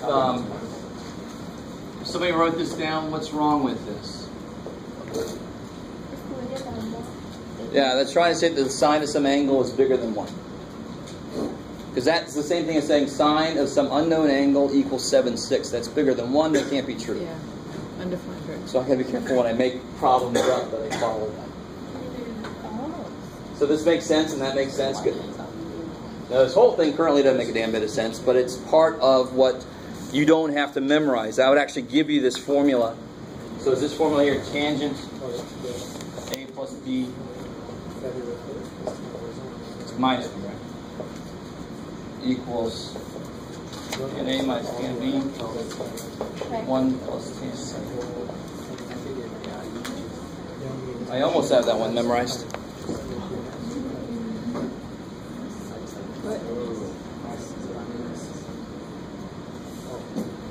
What's this one? So, this is always a weird question when I say this, but I think you guys kind of get what I mean with it. What physically is that? What is that physically? It's an angle. It's an angle. I love it. The output of an inverse sine is the input of a sine, which is an angle. So it's the tangent of an angle minus an angle. Okay, well the identity is that. So I can rewrite this thing as tangent of inverse sine minus tangent of inverse cosine all over 1 plus tangent of inverse sine tangent inverse cosine. So the nice thing with this is you really only have 2 things to figure out because then they repeat themselves. How the hell do I figure this out?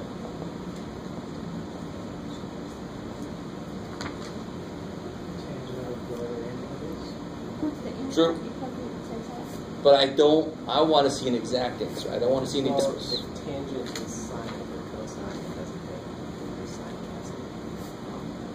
cancel. I like where you're kind of going with that, but then what do you do with the 1 over cosine part? Yeah.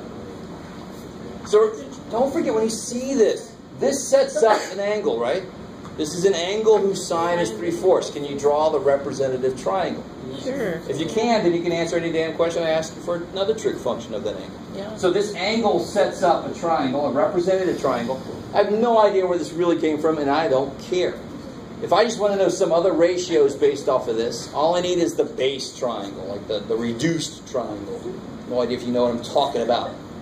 But trig functions always give me the reduced forms of whatever, how big your triangle is.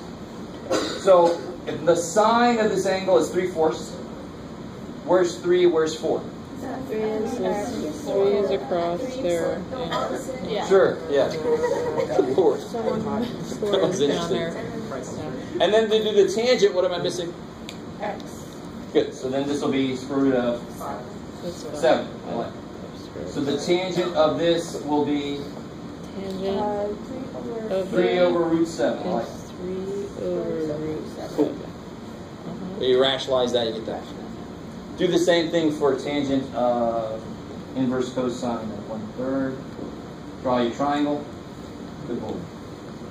Cosine is 1/3, so it's 1/3. This is square root of 9 minus 1, 8. 2 root 2. Is that cool? Yes. Would you be at all bothered on the test if we just drew the triangle instead of changing what's inside the parentheses? How do you Because mean? you just drew the triangle and then you said that's what it equals, which is obvious when you look at the triangle. But I'm Yeah, like, this there's is a all way you got to show. to look at it. Yeah, you don't have to show any more than this. This is beautiful. No, but this is work. This shows me that you got this. You know what's going on. This is good work to show me. Yeah, perfect. And now wherever you see this, you just replace it with that. So now I get, this is 3 root 7 over 7 minus, oh, I didn't even set this up yet. 2 squared, 2 root 2 over 2 root 2 over 1, which is also over 1. minus 2 root 2 over 1 plus 3 root 7 over 7 times 2 root 2. And then you can clean it up just a little bit.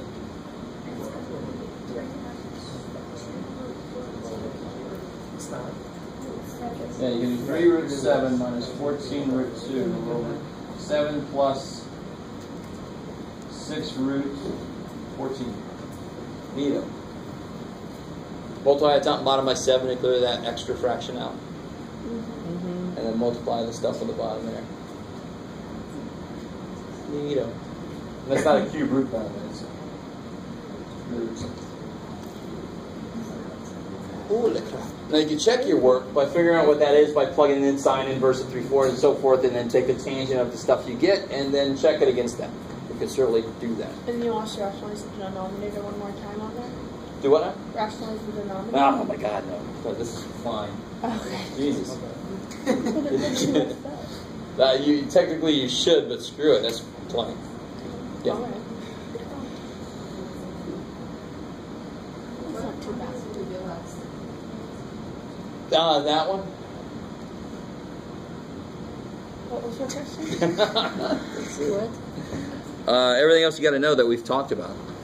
Unless am I wrong? Is there any formulas that you think I should give you? All of them. I can't remember. It's 4. We're going 4, 5 forward, right? For the test, 4, 5, 7, 2. Is that the interest, the compound, and all that? Is that 4, 5, 4? 4, 6 is the one with 4, 7 is the compound. like pH and interest, compound interest or whatever. So you would Are we give going us to be those. running into compound interest, or should we be looking up? Oh, 4, 6 was 4, 6 is modeling. Should we be memorizing those formulas? No, hell no. You're right though. I mean, those are formulas I would give you also. I mean, I would give you the model for exponential growth. I would give you the pH formula, whatever formulas you ran into in that section. So we're going to have to study chapter 4. Do they have Newton's law of cooling? Yeah. If I gave you a problem like that, in the problem I would give you the formula to use. Yeah. Can we do one of those that are like the doubling time, how it like factors into the A on the next line? Yeah, let me... I don't understand the supplementary. And then I'll do that. Yeah. 6.4. Well, supplementary angles in general. You had complementary angles and you had supplementary angles. So always remember alphabetical order. Complementary is 90. Well, it's sine inverse sine. And then you have to answer. Which one are we looking at? It's an example right after the definition of interest. And then they have the ladder and the interest angle, and then they have the angles and triangle equate to 180 degrees. What page are we on? 6.4, like,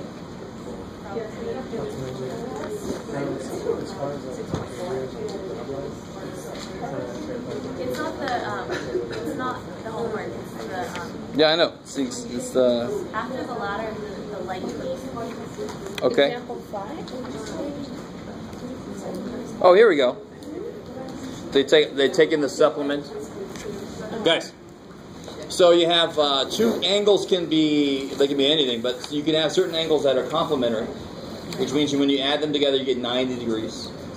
Or they can be supplementary, which means when you add them together you get 180. How to remember that? CS. Right? Sure. Alphabetical. Complementary comes first, so it's 90. Supplementary comes second, so it's 180. So if I take the supplement of 30, that would be... No, wait, you're taking the inverse sine of 0.4. Okay. I'm just explaining to you what supplement means. So wherever you get that, the inverse sine of 0.4 is whatever you need it to be. What they're actually talking about is what is wrong with the output of an inverse trig function. What could be wrong with it? Especially sines that we saw with law of sines. Well, yeah, it can't be. Well, okay. that. But I'm saying if you get an inverse sine of something and you get an answer, so it's valid, what could be wrong about that answer? The sign. I think I know what you mean. Maybe SIGN? Sign, yeah. Okay. Yeah. Well, we have SINE now, so you got to be careful, right? Yes, the quadrant it's in. Because we had to restrict the domain of a sign so much just to have an inverse in the first place. The outputs then can only exist in that restricted domain, because that will now be my range for my inverse function, right? So since we had to restrict it so much so it would pass the horizontal line test, now my outputs might not be where I want them to be, so I have to put them there. So if I get, if I know I'm in the second quadrant, and I take the inverse sine of something, and I get 25 degrees, then how do I get what I'm supposed to really have? What's that 25 degrees mean to me then? It's this reference angle, right? Yeah. So what's this going to be then? 180 minus 25. The supplement of 25 degrees. That's why that word came into play. That just means 180 minus whatever the hell you're looking at. So do they even need to say that word? No. No? Well, it's not the word that's getting in the way. It's like the concept. But, I mean, I say the word because I want to express the idea, so. Yeah. But it's just that. It's the fact that the inverse sine range is restricted. It doesn't cover all the possibilities that I might want. So based on what quadrant I know I want to exist in, or based on a triangle might exist like that or like that, the two outputs for a law of sines problem possible. You got to check. Does it supplement? If that's actually a reference angle for my angle, could its supplement exist also? Because that could not be the actual angle? Is that what you're saying? The output is restricted. So remember, here's a sine. Yep. So we had to restrict the input and output to between negative pi over 2 to pi over 2. Is that cool? So then it would pass the horizontal line test. Which means the output of an inverse sine can only be between negative 90 degrees and 90 degrees. But can't an angle in a triangle be bigger than 90? For example? Yeah? Cool. So that's the problem with inverse trig functions, is they have restricted range. As the humans, we have to come in and say, oh, I want it in this quadrant. And we put it there. Right. It's just, I mean, the inverse signs just are going to be on quadrant 1 and 4. Yes. They're going to be between negative pi over 2 and pi over 2. Because they can't be more than that, because then what if they try? So if well, that's for triangles. But if I know I have a quadrant 2 angle, and I get 25 degrees, well then that's my reference angle, and then I know what my real angle is, 155 degrees. Okay. And the answer is 155 then? Exactly. Oh, okay. Cool. So I have an angle in quadrant 2 that you're trying to figure out, and you get the inverse sine is 25. That's obviously not the answer. I'm not in quadrant 2. But the inverse trig functions can only tell me so much. They only have so much room to work in. So they give me an answer, and they're like, oh, God, please understand it's a reference angle, because it can't say anything to me. Right? So I do the inverse sine, I get this, I have to realize, oh, I'm not in the right angle, in the right quadrant. Let me get over there. And you know you're in the right quadrant Based on the question, either the question or the fact that it's a triangle, like you said earlier. Okay. Yeah. Okay. And that goes for all the other questions as well. Like within the restriction. All the other inverse trig functions, yes. They all have that same inherent problem. So why is it the range of the domain of the inverse tan all real numbers when it's the same as the graph looks the same as the inverse sine, and the restriction is negative 1 and 1? Well, here's the sine of x. Right? So the inverse sine would just be the reflection around the y equals x line. Okay. And this very obviously has, my scale sucks here, but all maximum minimum output, maximum minimum input, right? Right. Tangent has certain inputs and certain outputs, but it has, certain inputs, but it doesn't have certain outputs. Outputs could be anything from negative infinity to infinity. So if the output of tangent is infinite, the input of inverse tangent is infinite in both directions. Because that's how they're related. Y goes to X. Domain goes to range. And vice versa. And that's also fractional. Okay. Or, no, I don't understand. Okay. So the inverse tangent function would look like, if you did this, flipped it over, it would look like this. What does it sound like, though? So the input can be infinite, negative infinity to infinity. The output has to be between negative pi over 2 and pi over 2. So in that case, it's a lot like sine as far as its outputs. But it can take a lot more inputs.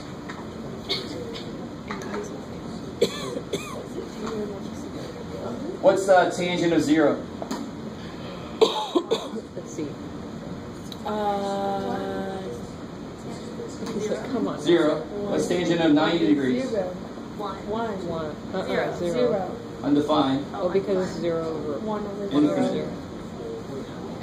So right there you see tangent runs the gamut from 0 to infinity, and then of course it does negative values. Right. Whereas sine and cosine only go from negative 1 to 1. Yes. And then the opposite. It's true. Okay. Yeah. Anything else from homework or practice test? Just all kinds of stuff. So inputs are X, outputs are Y. Very good. F of X. In general, yeah. Yeah. Exactly. F of X Yeah. equals Y. 78.61. What goes in? What's going out? Oh, we did that one. Yeah. We did that. What does he want to It's on the video. Calories in one. Yeah. You could do the bicycle one on the math test. That's fast. That'd be awesome. What's that? The wheel one? Wheels are fun. Oh, okay. Number 5 of it? Wait. I have a question already. Oh, number 5? Sweet. Okay. Or he just wants to set it up. Yeah, just set it up. You don't have to actually do it. Just set it up. What's the matter? Help us set it up. Right, when you get that first angle. Even though you probably did over here. I did. So, I'm going to do number 5, and then I want to do the 3 that I brought in from last semester's test. Number 5 says, how many revolutions will this car's wheel make in 30 minutes if the car is traveling 60 miles an hour? So this wheel is 28 inch diameter. It's going 60 miles an hour. And in 30 minutes, how many revolutions will it make? So, I'm sorry, I have beetle stuck in my head. Say you want a revolution. What is the revolution in this case? Make it more real. One revolution of this wheel, what does it relate to about the wheel? The circumference. 28. But you got to be careful about. You're giving me an angle kind of measurement here. In general, it's 2 pi r. You're thinking about unit circle. So it's 28 pi. That'll be radians based off a unit circle. What's this guy's circumference? 28 pi. I still got to double check that mic line straight. Say again? 28 Yeah, pi. so it'll be circumference is pi times diameter. So 28 pi inches per revolution. Per revolution. Or, depending on what we have to use it for, it could be 1 revolution per 28 pi inches. So this boils down to a conversion problem. That's all this comes out to be, which is kind of funky. So, to tell you honestly, the way that I set it up on the paper is not really the way I would normally set it up. And there's just one thing that's kind of out of place. I always try to tell my students, you start with what you know. I know I want to have 30 minutes go by. Everything else is conversion. Every hour I go 60 miles. Every revolution it's 28 pi inches and so forth. Those are all conversions. So I want to convert minutes to revolutions. So I can convert minutes. Now, of course, how do I get to revolutions? Some kind of length. Inches. You with me? To get to revolutions, I need a length, specifically inches. But I'm currently at time. What's going to connect me with time Miles and per hour. length? Miles per hour. That's going to be long. So it's the same kind of questions you ask yourself as you do conversions. And I'm sort of saying this assuming that you've all had some kind of chemistry. Because chemistry is where you normally get crazy ass tons of... An ass ton is a very interesting conversion. Crazy ass geometric ass tons of conversion. Exactly. Yes, I need to ask that. So if I put in my... Now the problem with 60 miles per hour doesn't really hook up with this, of course. So I need to convert first these minutes into hours. So 60 minutes, 1 hour. I could have just put half an hour there and been fine, but oh well, too bad. So now I've converted to, and currently enough, there it is, half an hour. So now I'm in hours. Now where do I want to put 60 miles and where do I want to put... Miles. 60 miles. So, yeah, 60 miles per 1 hour. Cool. So now I'm in miles. You got feet. You got feet. To inches to revolution. What do you mean? Feet to... Yeah, well now I want to go from miles to feet to inches. So I can match it up with this. So 5,280 feet per 1 mile. Yeah. Whatever your 1 mile is 5,280 feet. And then you got inches. 1 foot, 12 inches. 12 inches. Now what? Now I can go from inches to revolution. I have 28 And I'm done. Oh. 28 pi. inches. Yeah, 28 pi inches Oh, there's is inches. 1 revolution. Inches go away, feet go away, miles go away. I'm going to end up in Wow. revolution. 28 pi Not just on this too bad. equals a big ass number. An ass ton of revolutions. So I like it. That's somebody else made a joke that sounds like a joke. That was 213,000. It validates me a little bit. So here, of course, the 60s go away. This is neat. 2, 6 revolutions. Blah, blah, blah, blah. You should end up, hopefully, with what I got. 213,000. 269. 21608.6939. Where did I? What numbers is this? 5? Let's see. 30.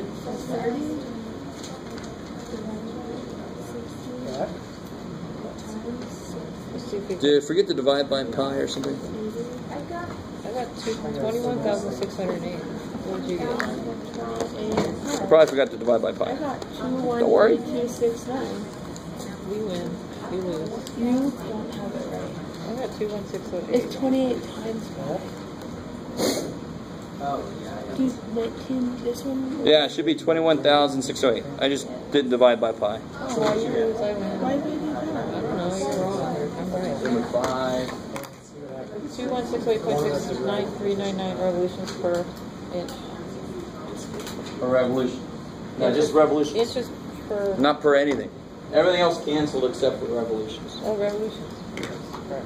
So that's how many ideas.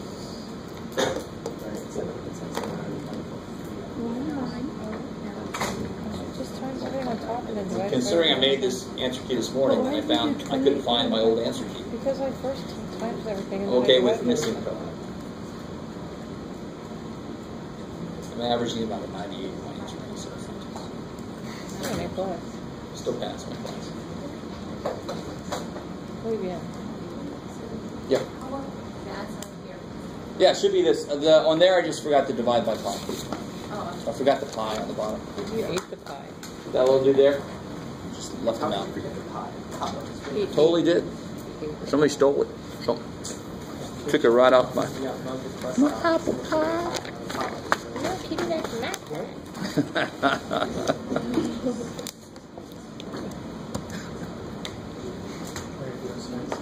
Yes.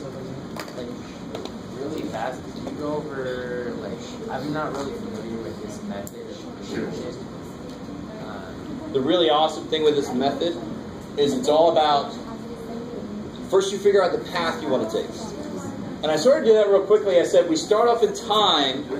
I want to end up in revolutions, and what ties those together is length. So somehow I got to first go from time to length. All right, that's the speed I'm going. That ties miles to hours. That's timing. That's time and length. And then I want to go from length to revolutions, which means I eventually have to be in inches. So 30 minutes, an hour, 60 minutes, 60 miles per hour. So now I'm in miles. I I want to be in inches, so I got to go to feet to inches. And then finally, I want to be revolutions. Well, I know how many inches make a revolution. So it's all about where am I, where do I want to be, and putting the thing I don't want anymore on the bottom, because then they'll cancel. It's what science teachers call unit analysis. You know, if my chemistry teacher would have told me you just put what you don't want on the bottom, it would have made It's that simple. Why not say that? That's what it is. That's the driving force. Apparently simple. Yeah. Those are all fractions. Those are all fractions, right? Yes. In the thing. So whatever's on top is a fraction. Well, it's like 1 over 28 pi. I don't know. Because a conversion is a ratio. Right? If something is $12 for 3 of them, that's $4 for 1. I can reduce the fraction, but it's still a conversion. If I want 7 of them, I can convert that into money. So you're multiplying fractions across. Yeah, I multiply if it's up, I divide if it's down. Yep. So with me, like I did all that, and at the end I divided that big answer by 28 pi. I typed that in my calculator, and I was getting a bigger answer. Because it doesn't, you have to divide by... It has to be the... So what I normally do is I put this times this times this times this, divided by 60, divided by 28, divided by pi. That makes sure that you're dividing by each of those. Yes. Because if you do this, I think your calculator will... It knows order operations. So divide by 28, and then it multiplies by pi. Oh shit, your pi's now on top. It's supposed to be the bottom. Okay. Oh shit, you put the wrong answer, 21.3 something or other. Yeah, it gave me 213,000. Right. That's what I was wondering. So I just split the difference between those two, I guess. Okay. This is exhausting. Oh, so let's do this. Let me look at one problem from last semester. The one that I really wanted to look at, if I can find here. Is that because those will be on the test? Something like that? Something like it will definitely be on the test. Oh, yeah. And my students last semester, they love this problem. I'm sure. So you know what that means. It's easy. So you know, something at least as challenging as this will be on your test. Okay. So something exactly the same? So there's like a pressure field? This would be without using law of sine and cosine. But we know them now. So much easier. Okay. So I have an archer. That's without. I have an archer high up and up the parapet. It's one of those little overlooks. And he sees, I always have the scene from Monty Python with the, have you ever seen any of the Holy Grail? Where they're running and the two are just standing and they're running. So there's this archer and he sees these people, these 2 men approaching the castle. Here's the 2 men. I'm coming to get you. Right? And they're armed with sticks. So they're very concerned. So the angle of depression to the 2 men, what the hell does that mean? The drop from 90. The drop from horizontal. Yeah. So this will be, the angle of depression there is 9 degrees. A bit later, the 2 men have run 65 meters.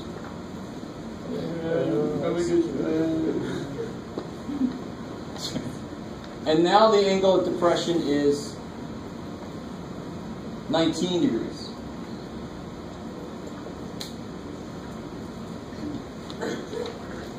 How tall is the parapet? Now, the funny thing is, as you read this, it's sort of like that problem about, you're the bus driver, and you pick up 7 people and you drop off 8 people. Pick up 9 people, drop off 2 people. Pick up 7 people, what's the bus driver's name? At the end, it seems to have no relation. And of course, it's your name because you're the bus driver. But, where does 65 go in this? Is it 65 feet you say they ran? A bit later, the 2 men have run 65 meters. It goes down So, of course, in the middle here is 65. 65 meters there. So, what am I kind of looking for if I'm not allowed to use law of sines or cosines?